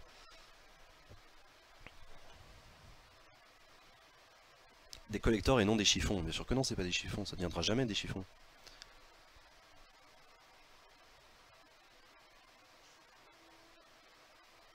Quelqu'un qui pratique la politique politicienne. Oui, c'est ça. Mais tu sais, c'est marrant parce que ça me fait penser à un examinateur des oraux de Sciences Po qui me disait il y a plein d'élèves, il y a plein d'étudiants comme ça, ils arrivent aux oraux de Sciences Po, on leur dit vous voulez faire quoi plus tard, ils répondent on veut faire de la politique. Et lui, il s'amusait à leur demander vous voulez faire de la politique, mais vous voulez en faire, c'est-à-dire le matin vous arrivez au bureau, vous faites de la politique, vous repartez à 18 h, vous avez fait de la politique toute la journée. Et, et j'aime bien cette question, genre, mais ça veut dire quoi faire de la politique en fait? Et je sais pas ce que c'est en fait. Un fonctionnaire, il fait de la politique puisqu'il met en œuvre une politique publique. Tu vois, un éboueur, il fait de la politique. Parce qu'il met en œuvre la politique propreté de la mairie. Un juge, il fait de la politique. Parce qu'il applique les lois. Donc voilà. Ça venait de quel live déjà, le superfétatoire? Superfétatoire, ça venait principalement des examens des projets de loi en séance de nuit. Vous vous souvenez quand on faisait des lives jusqu'à 2-3 h du matin où ils discutaient de la loi. C'était quelle loi déjà qu'on avait suivi? Bah, c'était République numérique avec Axel Lemaire. Axel Lemaire, on avait fait les séances de nuit de République Numérique, c'était trop bien. Et donc les sénateurs, ils disaient super fétatoire sur tous les amendements, c'était rigolo. D'ailleurs, j'ai recroisé Axel Lemaire, qui vous embrasse. Je lui ai dit, parce que je vous en avais parlé, vous m'avez dit, ouais, embrasse-la de notre part et tout, la communauté d'Acropolis, on fait un gros bisou à Axel Lemaire. Et donc j'ai recroisé Axel Lemaire entre les 2 tours des législatives, je lui ai dit, ouais, t'as un gros bisou de la part de la communauté d'Acropolis. Il m'a dit, oh, c'est trop mignon, la communauté d'Acropolis et tout, vous êtes trop chou, je vous adore et tout, machin. Et après on a discuté, et j'espère que vous la reverrez sur Acropolis, parce que ce serait cool. Elle m'a dit que ça la motivait de faire des émissions sur Acropolis à l'occasion. Voilà. Faire de la politique égale tenter d'influencer les pouvoirs publics. Ouais, si tu veux, mais si tout citoyen est un être politique en puissance, alors on fait de la politique tous les matins en se réveillant. J'ai vu que tu étais invité à la radio Insoumise, alors heureux. Bah, je suis très content, les Insoumis qui veulent m'interviewer, c'est ce soir à 22 h.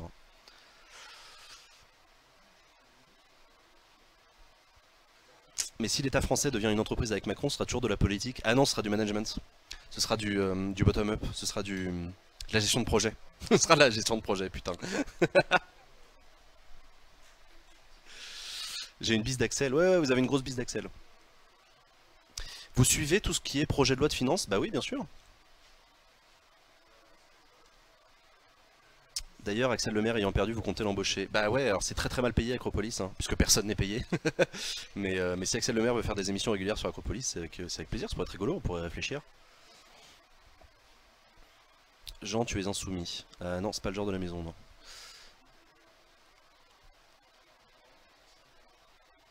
On sera tous salariés, du coup on sera tous payés.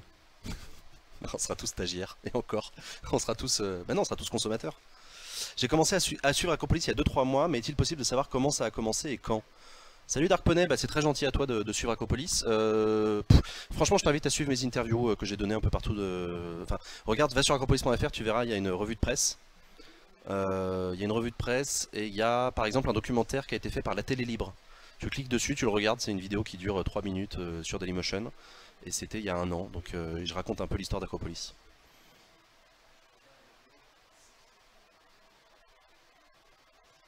T'as encore pas mal d'argent de poche de la part de Pôle emploi, Jean? Oui, et encore j'ai pas vérifié. J'espère qu'il continue. Je continue à déclarer tous les mois à Pôle emploi que je cherche du travail. Et voilà. Tu connais le contenu de la loi antiterroriste proposée aujourd'hui? Non, je ne connais pas. Ice Cream God, je ne connais pas le contenu de cette loi, elle a été déposée. Si elle est déposée, ça veut dire quoi? Elle a été adoptée en Conseil des ministres ce matin? Mais non, parce que le Conseil des ministres a lieu demain. Axel Lemaire dans l'isoloir. Ah, ça pourrait être cool dans l'isoloir. Non, mais Axel Lemaire, elle est ancienne ministre, il y a plus intéressant à faire qu'un isoloir avec elle. Moi je voudrais lui proposer de commenter avec moi les questions gouvernement une fois, ou un projet de loi, ou faire une émission spéciale Axel Lemaire, quoi. Enfin je sais pas, qu'on trouve un moment d'échange, on peut faire un retour sur la République numérique, elle peut nous raconter les coulisses et tout, enfin je sais pas, vous voyez ce que je veux dire. Par contre les ordonnances ça va pas être chiant. Ah si. Bah si, il y aura pas de débat parlementaire. Si, il y aura des débats parlementaires au moment de la loi d'habilitation et de la loi de ratification.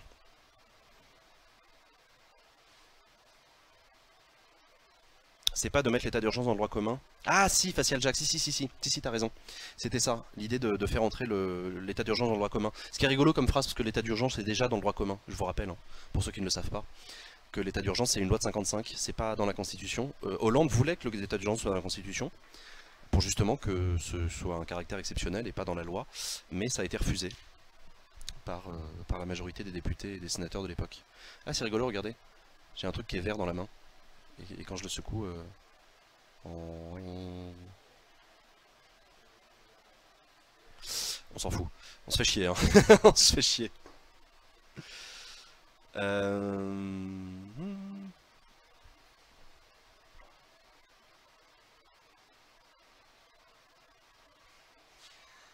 Cette discussion est enregistrée et envoyée à Pôle emploi. Oula, tu penses que Pôle emploi, ils connaissent Twitch? C'est plutôt de faire passer l'état d'urgence d'exception à la règle. Oui, bien sûr. Est-ce que Le Drian pourrait repasser aux armées? Ah, c'est vrai ça. Ouais, c'est vrai. T'as pas tort. Le Drian, qui est ministre des Affaires étrangères, pourrait retrouver son fauteuil de ministre de la Défense. Le lien du Framapad, c'est quoi? Tiens, t'as raison, je vais remettre le lien du Framapad, ça fait longtemps. Hop. Hop. Merci à toutes celles et à tous ceux d'entre vous en tout cas qui sur le Framapad. Je veux bien un verre d'eau, ouais. Volontiers. Ah bah ouais, tiens, nickel. Une bouteille d'eau qui est là. Merci beaucoup. Et... ah bah voilà, regardez. Volvic, c'est ouvert. Merci Volvic pour ton sponsoring de l'émission d'Acropolis. Tu peux nous envoyer un chèque. On est preneur, on a des gens à payer. Ah putain, les mecs ils ont honte de rien, regardez. Ils ont fait un hashtag pourri. Accessible, réveille ton volcan. Si on avait une communauté pléthorique, je proposerais un raid sur le hashtag pour foutre le bordel.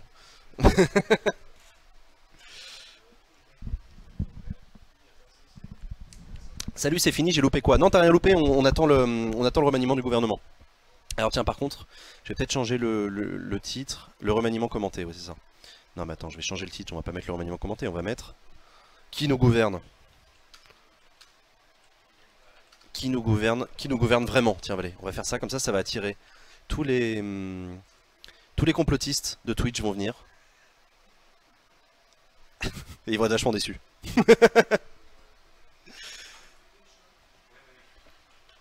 J'arrive et il semblerait que je vois Jean en train de meubler tout ce que j'aime chez Acropolis. Merci beaucoup, je suis content que vous aimiez ces émissions de meublage. Mais c'est pas du meublage, hein, on discute, hein, c'est une discussion citoyenne au coin du feu. Et on attend le remaniement du gouvernement. Le ministre de la Justice va vous étonner. Ouais, pas mal. Tu connais l'UPR? Là, il va dire Kassoun. Bah, pour ça, il faudrait qu'on ait un raid. Qu'est-ce qui pourrait nous raid? Un grand merci aux youtubeurs, aux streamers célèbres qui vont nous raid.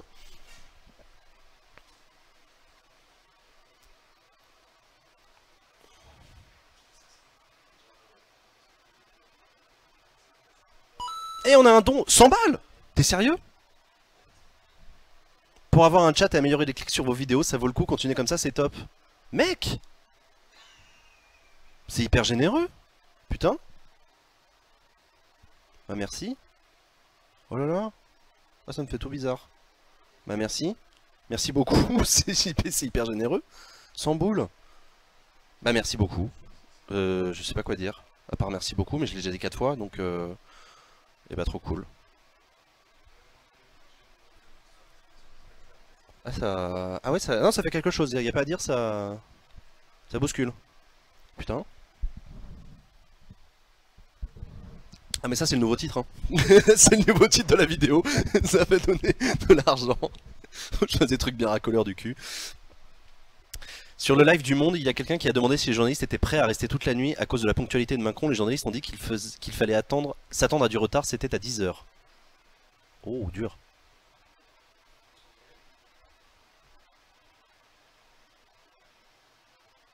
GG, le don, on peut faire un mème de la tête de Jean. J'avoue, faites un clip sur Twitch et balancez un gif sur Twitter. Mais je sais pas comment est-ce qu'on peut améliorer la police. Parce que là par exemple le texte était écrit trop petit. Moi j'aurais que le texte soit sur plusieurs lignes. Pourquoi il le force en une ligne en fait? C'est chiant. Oh là là. Ça fait partie des trucs qu'il faudrait que j'améliore sur Acropolis d'une manière générale. Alors alert box, donation. Text to speech, sûrement pas. Après vous allez écrire des conneries. On verra plus tard, faudrait que je me penche dessus un jour où j'aurai le temps. Mais de toute façon cet été on va refaire tout l'overlay d'Acropolis.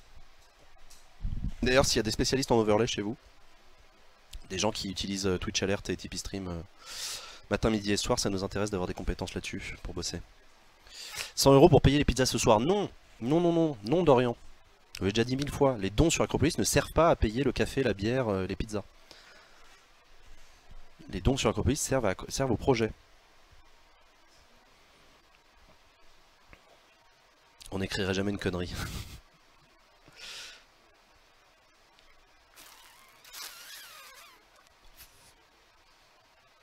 « 100 € c'est 3-4 mois d'abonnement internet. » Ouais, c'est vrai. Non, non, mais 100 € c'est... 100 € c'est un micro, par exemple. D'ailleurs, je vous rappelle que si vous faites un don régulier sur Acropolis, ça s'affiche aussi quand vous êtes sur Tipeee. Le Tipeee et Tipeee Stream c'est les mêmes gens, donc du coup si vous faites un don régulier sur Tipeee, ça s'affiche machin fait un don régulier, et ça c'est cool. Qui nous gouverne vraiment, voilà, c'est ça.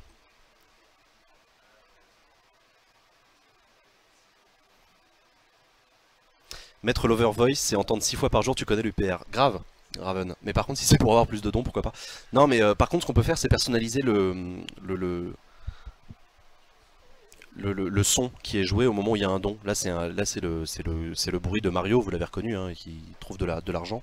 Ça fait des lignes. Mais on peut le changer. C'est un court extrait MP3. Et moi, j'avais pensé à mettre, c'est notre projet de Macron. J'avais pensé à quoi d'autre? La fureur et le fracas de Mélenchon. Je sais pas, un court extrait de moins d'une seconde. Voilà.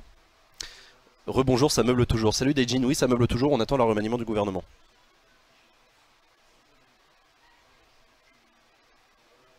Hypocrite, ouais c'est ça, on peut mettre hypocrite de Mélenchon aussi.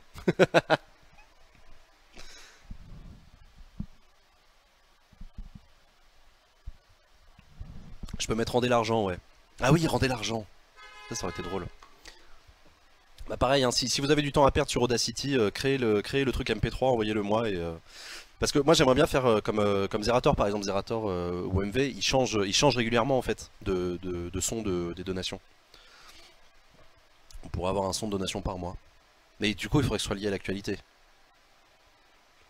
Là ça pourrait être Pyro qui dit non. Non, qui dit question. Question.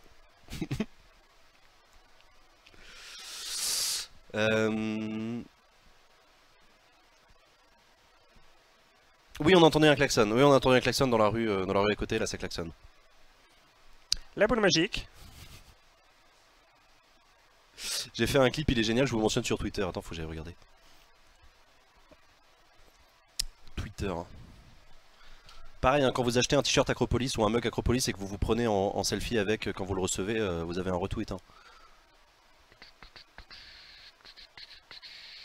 Je regarde le live d'Acropolis depuis une Smart TV du Turfu. Putain, trop bien! Mettez Acropolis mettez Acropolis sur des écrans géants dans vos facs, dans vos bars, au cinéma. Et prenez des photos.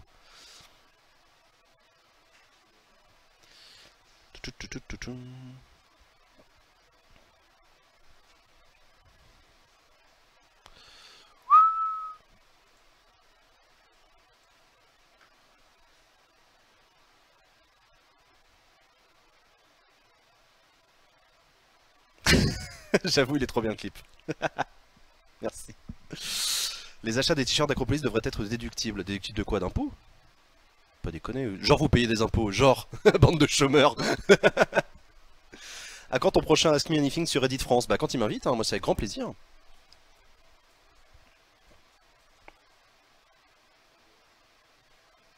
Comme promis, Jean, j'achète un t-shirt ce soir, j'ai Pôle emploi qui m'a enfin donné mon argent de poche. Claque ton RSA, mec.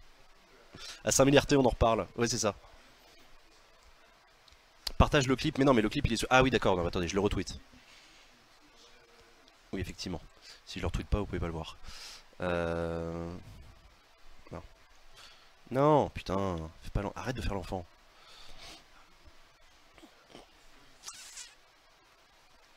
Tac. Voilà, je l'ai retweeté. Attendez, je vais éternuer. J'ai éternué. J'ai fait sursauter la régie. Bah, ah, si tu peux mettre le clip, ouais, mets-le. Ouais, vas-y. Je suis auto-entrepreneur, autant dire que les impôts je les paye et pas qu'un peu. Oui, non mais oui, Raven, mais auto-entrepreneur, bien sûr. D'ailleurs, c'est pas des impôts, t'es profession libérale, donc c'est des cotisations. Le PEL dans un merch Acropolis, toujours. J'ai payé la redevance TV, choqué et déçu, j'ai pas maté une TV depuis 7 ans. Mais je sais, d'ailleurs c'est pour ça que sur Tipeee j'ai créé une contrepartie, c'est la redevance citoyenne. Parce que de la même manière qu'on paye la redevance TV pour payer France Télévisions, on devrait payer une redevance citoyenne pour payer Acropolis.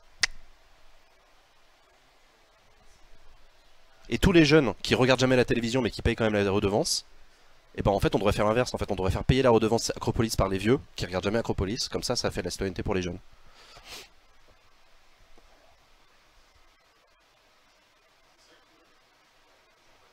18h30 le remaniement, merci TGF. Merci TGF d'ailleurs d'être venu nous voir à .mp4. .mp4 c'est la convention où on était le week-end dernier et TGF fait partie des abonnés qui sont venus nous voir et c'était hyper cool. On a pu discuter et tout, c'était sympa. TGF qui a même fait un clip avec nous sur Acropolis que j'ai partagé sur Twitter je crois. Voilà. Acropolis, il suffit bêtement de faire attention et décocher la case dans ta déclaration d'impôt. Oui, oui, non mais je sais. Je sais. Quelqu'un a un plan pour planquer mon pognon aux Bahamas? Non, donne-le-moi, donne-le-moi. T'emmerde pas.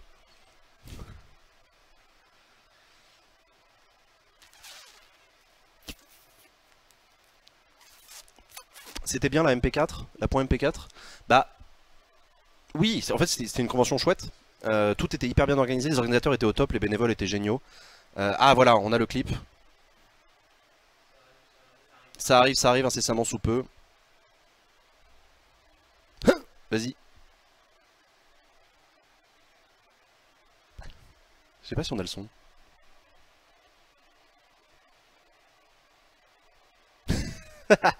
Génial.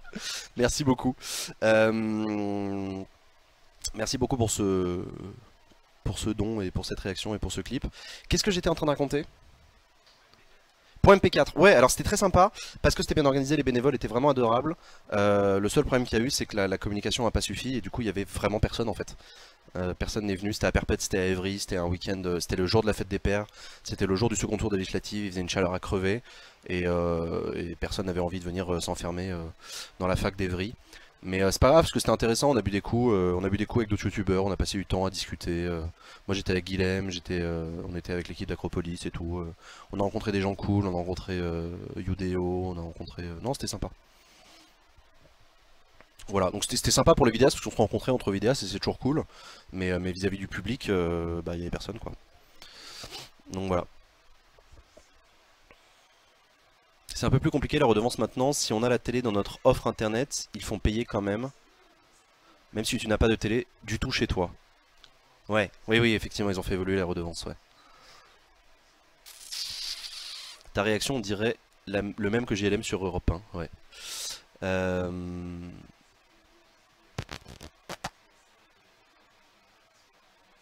La vraie question c'est est-ce que Acropolis va prendre un créneau horaire de TPMP sur D8 ? Va prendre le créneau horaire de TPMP sur D8 ?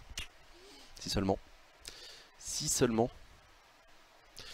Bon voilà, on est bientôt 300 sur Twitch. À attendre le gouvernement. On a hâte de savoir qui gouverne ce pays. On aimerait bien savoir les noms des gens. Ah d'ailleurs c'est rigolo, j'ai un ancien collègue qui a été élu député. Gabriel Attal qui a été élu dans les Hauts-de-Seine. Il a été élu député En Marche. C'était un de mes collègues au cabinet de Marisol Touraine. Il a mon âge, non, il est plus jeune que moi je crois. Il était sur le plateau de Quotidien d'ailleurs, il faisait partie des 3 qui étaient invités. Et voilà. Il a été élu et c'est cool, enfin c'est cool pour lui. C'est cool pour lui. Je sais qu'il en rêvait, donc tant mieux. Tant mieux, tant mieux. Donc ça va être marrant, on va le voir aux questions gouvernement et tout.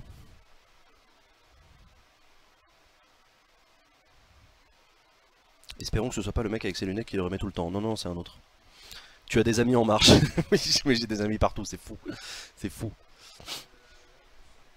Invite ton collègue sur Acropolis. Bah on pourrait faire ça, ouais. Est-ce qu'il y a des ministres dans le chat? Non, mais je sais qu'il y a déjà il y a des anciens ministres qui regardent Acropolis. Et il y a des députés qui regardent Acropolis. Des sénateurs qui regardent Acropolis. Des journalistes qui regardent Acropolis. Et beaucoup d'assistants parlementaires qui regardent Acropolis. Parce qu'ils doivent regarder pour le boulot, mais comme ils se font chier et qu'ils en ont marre de regarder la chaîne parlementaire, ils préfèrent regarder sur Acropolis, c'est plus marrant pour eux. C'est pas celui qui a battu Nicolas Dhuicq? Non, je crois pas.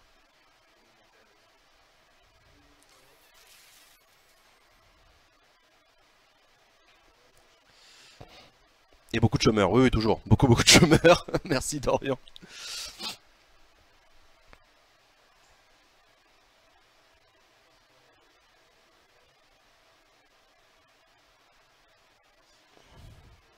Oui, non, mais je suis d'accord avec toi, Valentin. Tu soulèves une question intéressante. Mais ça, on en avait déjà parlé dans Inside Acropolis. Et moi, je propose qu'on. Enfin, c'est toujours une discussion que je vais avoir avec vous. Est-ce que vous voulez que sur Acropolis, on ait des politiques? Moi, je pense pas que ce soit utile. Enfin, je ne vois pas la plus-value d'Acropolis à vous proposer des interviews de députés. Franchement, c'est quoi la différence? Enfin, c'est quoi la plus-value d'Acropolis? Qu'est-ce que moi j'aurais comme question plus intéressante à poser que les questions qui sont déjà posées par tous les journalistes à tous les députés? Donc moi je veux bien avoir des politiques sur Acropolis, mais il faut que ça se justifie par rapport à l'usage, à l'objectif, au public d'Acropolis, etc. Donc c'est pour ça que je vous ai dit tout à l'heure, Axel Lemaire par exemple, c'est à moitié sous le ton de la blague, mais qu'elle vienne faire une émission avec moi, bah ça a du sens. Voilà, c'est pas une interview d'Axel Lemaire, c'est Axel Lemaire qui se met dans la tête, dans le costume de la commentatrice et qui nous éclaire pour nous apprendre à comprendre la politique. Ça c'est cohérent vis-à-vis d'Acropolis et de son projet. Mais franchement, faire une énième interview, quelles sont vos propositions, qu'est-ce que vous pensez de machin, bon, je trouve que ça se justifie pas. Les questions du chat, ça éventuellement.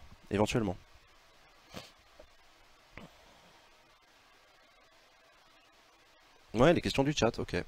Bah ça, moi je veux bien y réfléchir. D'ailleurs, je compte sur vous ce soir, parce que ce soir, je vous rappelle, à 20h15 à peu près, enfin à 19h sur Acropolis, on diffuse en exclusivité le documentaire Sors-toi les droits, donc sur Acropolis, et à 20h15, on est en plateau avec 4 invités, avec le chat, et le chat fait partie de l'émission, donc je compte sur vous pour poser des questions, interagir, commenter le documentaire, dire ce que vous en pensez et tout. Pas des interviews, mais les faire venir pour commenter, ça serait chouette, ou alors discuter d'un ton plus détendu sur les rouages de la politique. Bah écoute, ouais.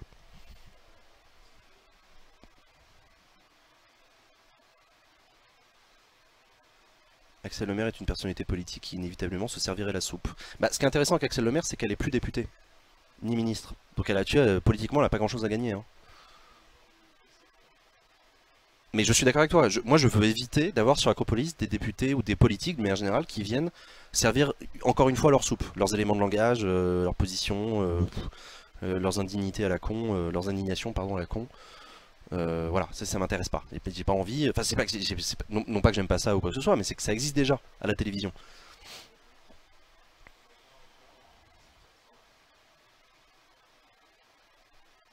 Le plus que pourrait avoir Acropolis, c'est orienter les questions sur les coulisses de la vie politique du type ma vie à l'Assemblée. Ouais, mais alors tu vois, typiquement la vie à l'Assemblée, moi je préférais faire une émission avec des assistants parlementaires. Eux, on les entend jamais, et c'est des gens en général assez jeunes et intéressants. Donc ça, ce serait cool. Moi j'aimerais bien sur Acropolis qu'on fasse une émission avec uniquement des assistants parlementaires. Parce qu'un député qui parle sur un plateau, il est toujours en représentation et tout. Un assistant parlementaire, il peut avoir un langage beaucoup plus cru, en disant la vérité c'est qu'on se fait chier, la vérité c'est que c'est la merde, la vérité c'est qu'ils s'engueulent. Voilà, on pourrait avoir ça. Qui que c'est les invités? Ce soir les invités c'est le réalisateur du documentaire Eric Baye, le sociologue Loïc Blondiot que vous verrez dans le documentaire, le fondateur de Parlement et Citoyen Cyril Lage que vous verrez dans le documentaire, et Armel que vous connaissez puisqu'Armel fait l'émission avec nous Bouge ta démocratie sur Acropolis.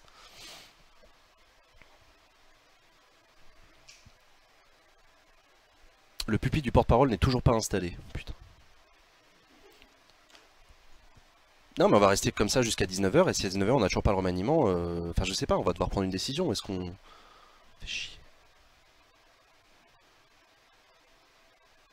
Ah ça me saoule, on avait prévu la diffusion de documentaire à 19h. Va voir avec Sylvain un peu, parce qu'on peut décaler d'une demi-heure la diffusion de documentaire, mais ça veut dire qu'on décale d'une demi-heure l'émission de ce soir.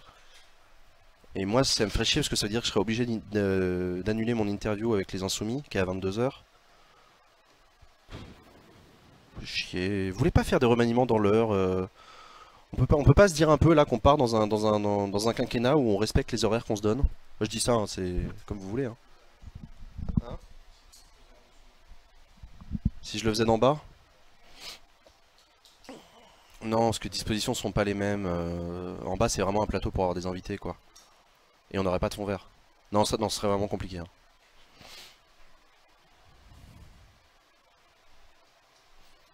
Ou on commente le remaniement demain. Bah non, l'intérêt c'est de vivre l'événement en direct, c'est pas de... Je regarde.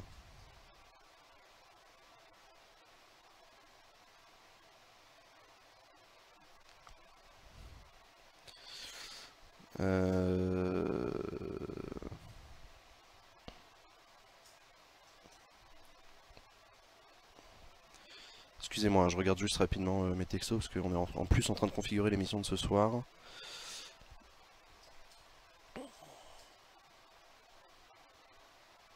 Ok, ok. Putain.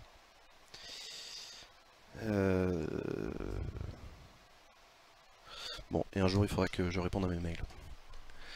Massier président pour un gouvernement ponctuel. Au pire, ne commande pas le remaniement, c'est dommage, mais bon, tu ne peux rien y faire. Ouais.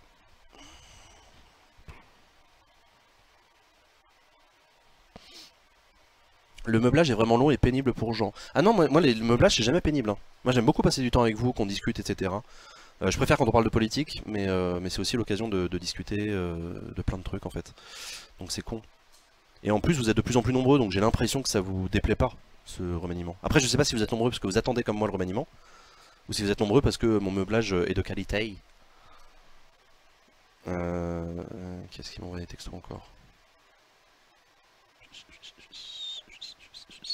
Non, ça y est, putain, des potes qui me demandent ce que je fais pour la fête de la musique. Je fais rien, je fais une émission. Mettez-moi la paix. Le meublage, c'est un peu une libre antenne. Non, pas tout à fait. Une libre antenne, c'est encore plus détendu. Une libre antenne, c'est puis c'est à l'oral. J'arrive pas à comprendre pourquoi Acropolis arrive pas à faire plus de viewers avec la com que tu as. Je me dis que ça intéresse pas grand monde en fait la politique. C'est très gentil ce que tu dis à Staron. Mais non, non. Pourquoi on a pas plus de viewers? Parce qu'il faut partager, parce qu'on a un usage particulier, parce que la politique c'est chiant et que les gens ont peur en fait. Les gens ont peur de cliquer sur les vidéos d'Acropolis, parce qu'ils ont peur de trouver sur un truc chiant et je les comprends. Donc c'est pour ça que j'essaie de mettre des titres putaclic, c'est pour ça que j'essaie de... C'est pour ça qu'on essaye d'avoir une communication qui attire les gens, mais on attire les gens vers un truc tellement pénible, qui d'habitude est tellement pénible que ça donne pas envie.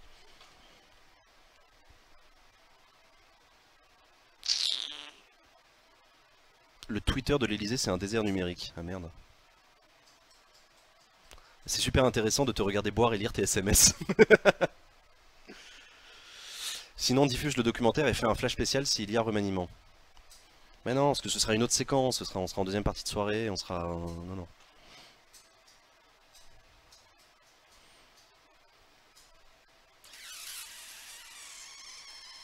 Pourtant, Acropolis a explosé ces derniers temps, 148 000 views, alors qu'en début mars, ça ne dépassait pas 35 000. Non, non, mais on est sur une progression, mais c'est vrai que Acropolis touche peu de monde au regard de l'énergie qu'on dépense dedans. C'est-à-dire qu'Acropolis, aujourd'hui, on est une équipe de 6-8 bénévoles à travailler comme des chiens, on fait une émission, on fait une chaîne 24h sur 24, etc. On essaie vraiment de... Et on touche relativement peu de monde, mais relativement, encore une fois, vu que ça n'a jamais existé, on n'a pas vraiment d'étalons pour juger, quoi.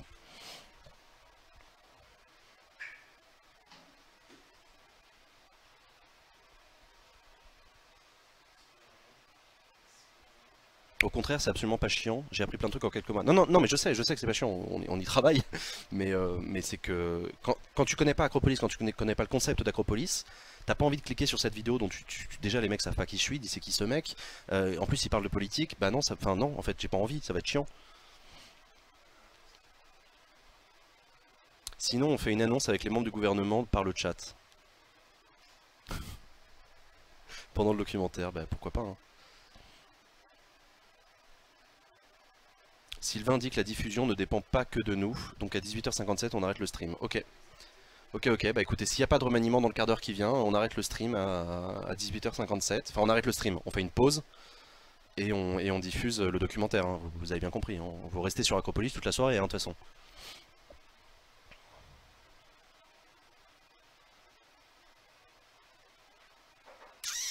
Des pronostics en attendant. Bah on a essayé de faire des pronostics d'ailleurs, mais c'est pas facile, hein. Je vous ai demandé si vous pensez que Valls sera dans le gouvernement. Je vais regarder d'ailleurs le Framapad où ça en est. Merci à toutes celles et à tous ceux qui ont participé dans le Framapad. D'ailleurs je vous remets le lien du Framapad dans le chat. Alors, Édouard Philippe, Premier ministre. Alors il y a des rumeurs. Ah, vous avez écrit des rumeurs, ça c'est cool. Les départs confirmés, donc effectivement de Sarnez, Bayrou, Ferrand et Goulard. Les nouveaux ministres, bah on attend. Et en dessous, on a le gouvernement Philippe I en entier. Ok, top. Et bah merci beaucoup. Vous êtes vraiment top. Chapeau. Chapeau pour tout ce travail.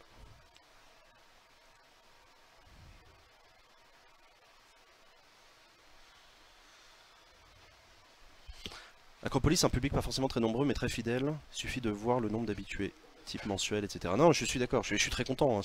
Pour moi, c'est la qualité qui compte plus que la quantité. Enfin, voilà, si on était une chaîne avec 1 milliard d'abonnés, mais des gens qui viennent que de temps en temps, c'est moins intéressant.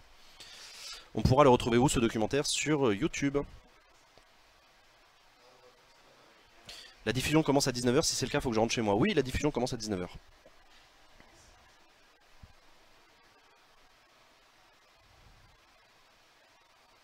Vous faites un framapas dans mon absence, quelle indignité.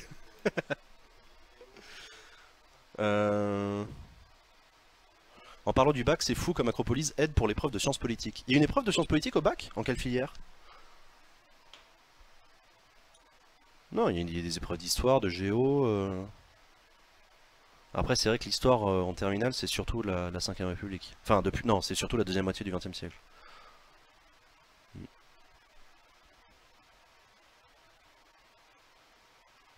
J'ai téléchargé le module Firefox pour les lives, c'est super utile pour arriver à l'heure. Ah oui, je vous rappelle, téléchargez l'extension d'Acropolis. Ne déconnez pas. Téléchargez l'extension d'Acropolis, vous allez sur acropolis.fr. Non, putain. Il y a quelqu'un qui a effacé le Framapad. Arrêtez de faire les enfants.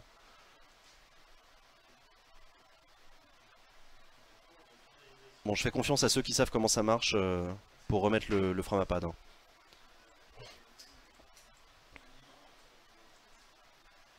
Pardon, excusez-moi, j'étais en train de vous dire, oui, télécharger l'extension d'Acropolis, c'est un plugin que vous installez sur votre navigateur, c'est très simple, hein, vous téléchargez, vous mettez ajouter le plugin et c'est terminé. Et c'est juste une petite icône d'Acropolis qui se met en haut à droite de votre navigateur, et elle devient verte quand Acropolis est en live. C'est aussi simple que ça.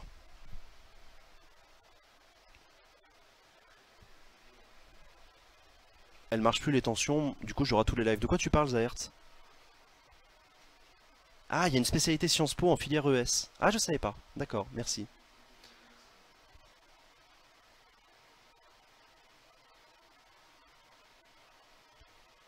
Ok. On verra bien.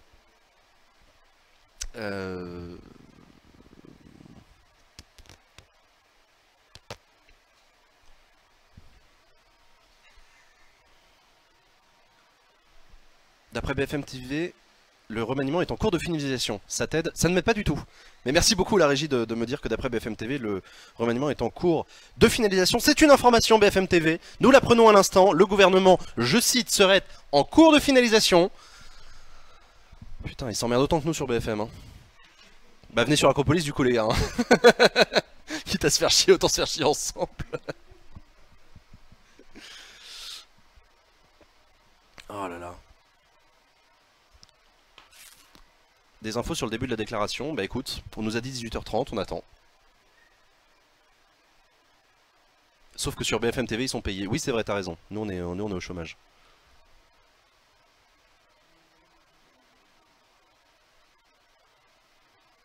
Donc tu coupes à 19 h s'il n'y a pas d'annonce. Ouais, je vais être obligé de couper, je suis désolé. Bah du coup on fera un live demain soir pour débriefer ensemble le remaniement, écrire le Framapad, etc. Après, le Framapad, il est indépendant du live, hein, donc n'hésitez pas à écrire le Framapad, voilà. Ça se banne les enfants capricieux sur un Framapad, j'espère. J'espère. Ah, tu veux dire qu'il y a des... mais je pense pas que ce soit des enfants capricieux, je pense que c'est juste des gens qui savent pas comment ça marche un match à Framapad, et qui du coup font des mauvaises manips, quoi. Ah ouais, non, il y a effectivement des enfants. Bah je sais pas. Je sais pas comment on fait...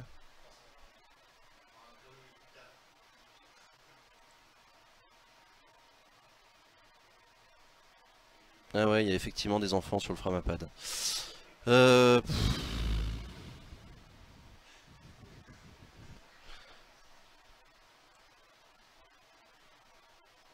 écoutez, je vous laisse gérer. Hein. Pour le coup, j'ai pas de solution. Mais... On trouve où les anciens Framapad? Bientôt, on les trouvera sur acropolis.fr quand on les publiera. Voilà. Est-ce que tu as déjà été approché par des chaînes de télé-radio pour faire du commentaire politique? Oula oui, 1000 fois, mais il faut... On s'en fout, c'est pas très intéressant. Tu bluffes Martoni, tu couperas pas, ils feront l'annonce à 18 h 53. Oui non mais le problème c'est que ça dépend pas que de nous, le live de ce soir. On peut pas bannir sur cette version. Alors est-ce qu'il y a des versions sur lesquelles on peut bannir?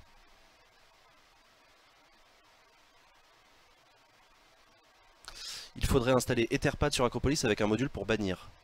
Alors, je connais pas Etherpad. Si quelqu'un connaît Etherpad et peut m'envoyer un mail un peu complet pour expliquer en quoi c'est mieux, pourquoi, etc., ça m'intéresse. Comme disait Zaboutine, il va falloir un QCM pour te donner le permis de modifier le Framapad. Mais non, le Framapad, voilà, c'est comme Wikipédia. C'est de la discipline collective.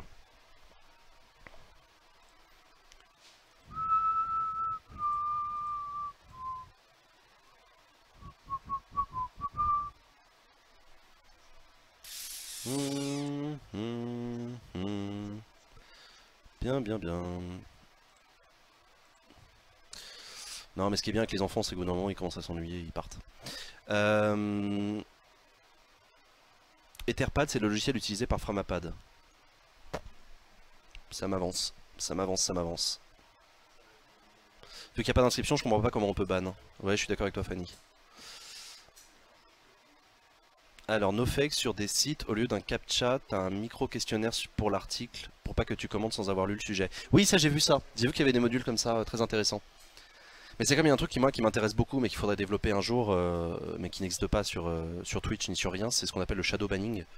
Le shadow ban, c'est fascinant. C'est un outil de modération des chats et des commentaires absolument diabolique, que je trouve génial et que j'aimerais beaucoup mettre sur Acropolis. Parce que je trouve que ça se... Enfin voilà, bon, je rentre pas dans le détail, on s'en fout. Alors, est-ce que Bayrou reste à la mairie de Pau? Oui, oui, oui, Bayrou a annoncé qu'il redeviendrait maire de Pau, puisque je rappelle, François Bayrou n'est plus député. Donc il n'est même plus dans le groupe machin.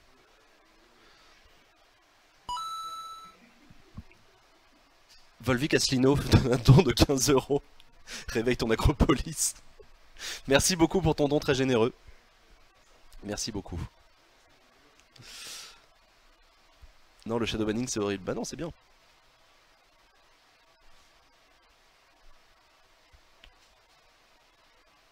Le shadowban c'est pas très Charlie. Bah au contraire. Shadowban, pour ceux qui savent pas ce que c'est un système de ban où la personne bannie n'est pas au courant qu'elle est bannie. Voilà. C'est tout. Pour qu'elle continue à taper dans le chat en croyant que tout le monde lit son message alors que personne ne le lit. C'est le principe de crier dans le désert. Où t'es persuadé de crier à une foule, mais en fait, t'es le seul à pas être au courant que t'es au milieu du désert. D'après France Info, le pass Navigo est-il vraiment trop cher? Est-ce que ça t'aide? Non, merci la régie. La régie se fait chier autant que moi, hein. C'est formidable. On est sur un grand moment de solitude chez Acropolis, où on s'ennuie. Eux, les pauvres, c'est qu'ils regardent France Info et BFM en attendant des informations sur le remaniement. Et du coup, ils me disent que sur France Info, il y a un débat sur le pass Navigo. C'est fourbe, j'aime. Ah non, moi je trouve ça génial.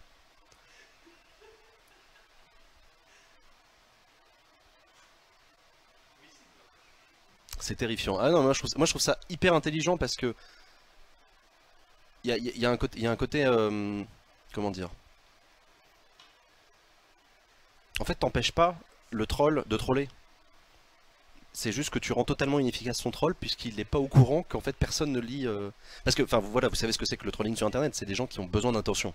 Ils sont à la recherche de ton attention et qui cherchent à provoquer une réaction chez toi, quelle qu'elle soit. De sympathie, d'adhésion, ou plutôt de colère, etc. Machin. Si tu ne l'empêches pas de parler, mais que tu rends son truc inopérant, et ben le troll devient inefficace de fait. Et voilà. Le troll trollé, c'est exactement ça. C'est fourbe, bah c'est fourbe, non, parce que tu garantis la qualité du chat. Alors par contre ça ne fonctionne pas si tu affiches le chat à l'image, parce que du coup là il verra tout de suite que ces messages ne s'affichent pas. Donc c'est pour ça qu'il faudrait trouver un moyen intelligent d'organiser ce truc là.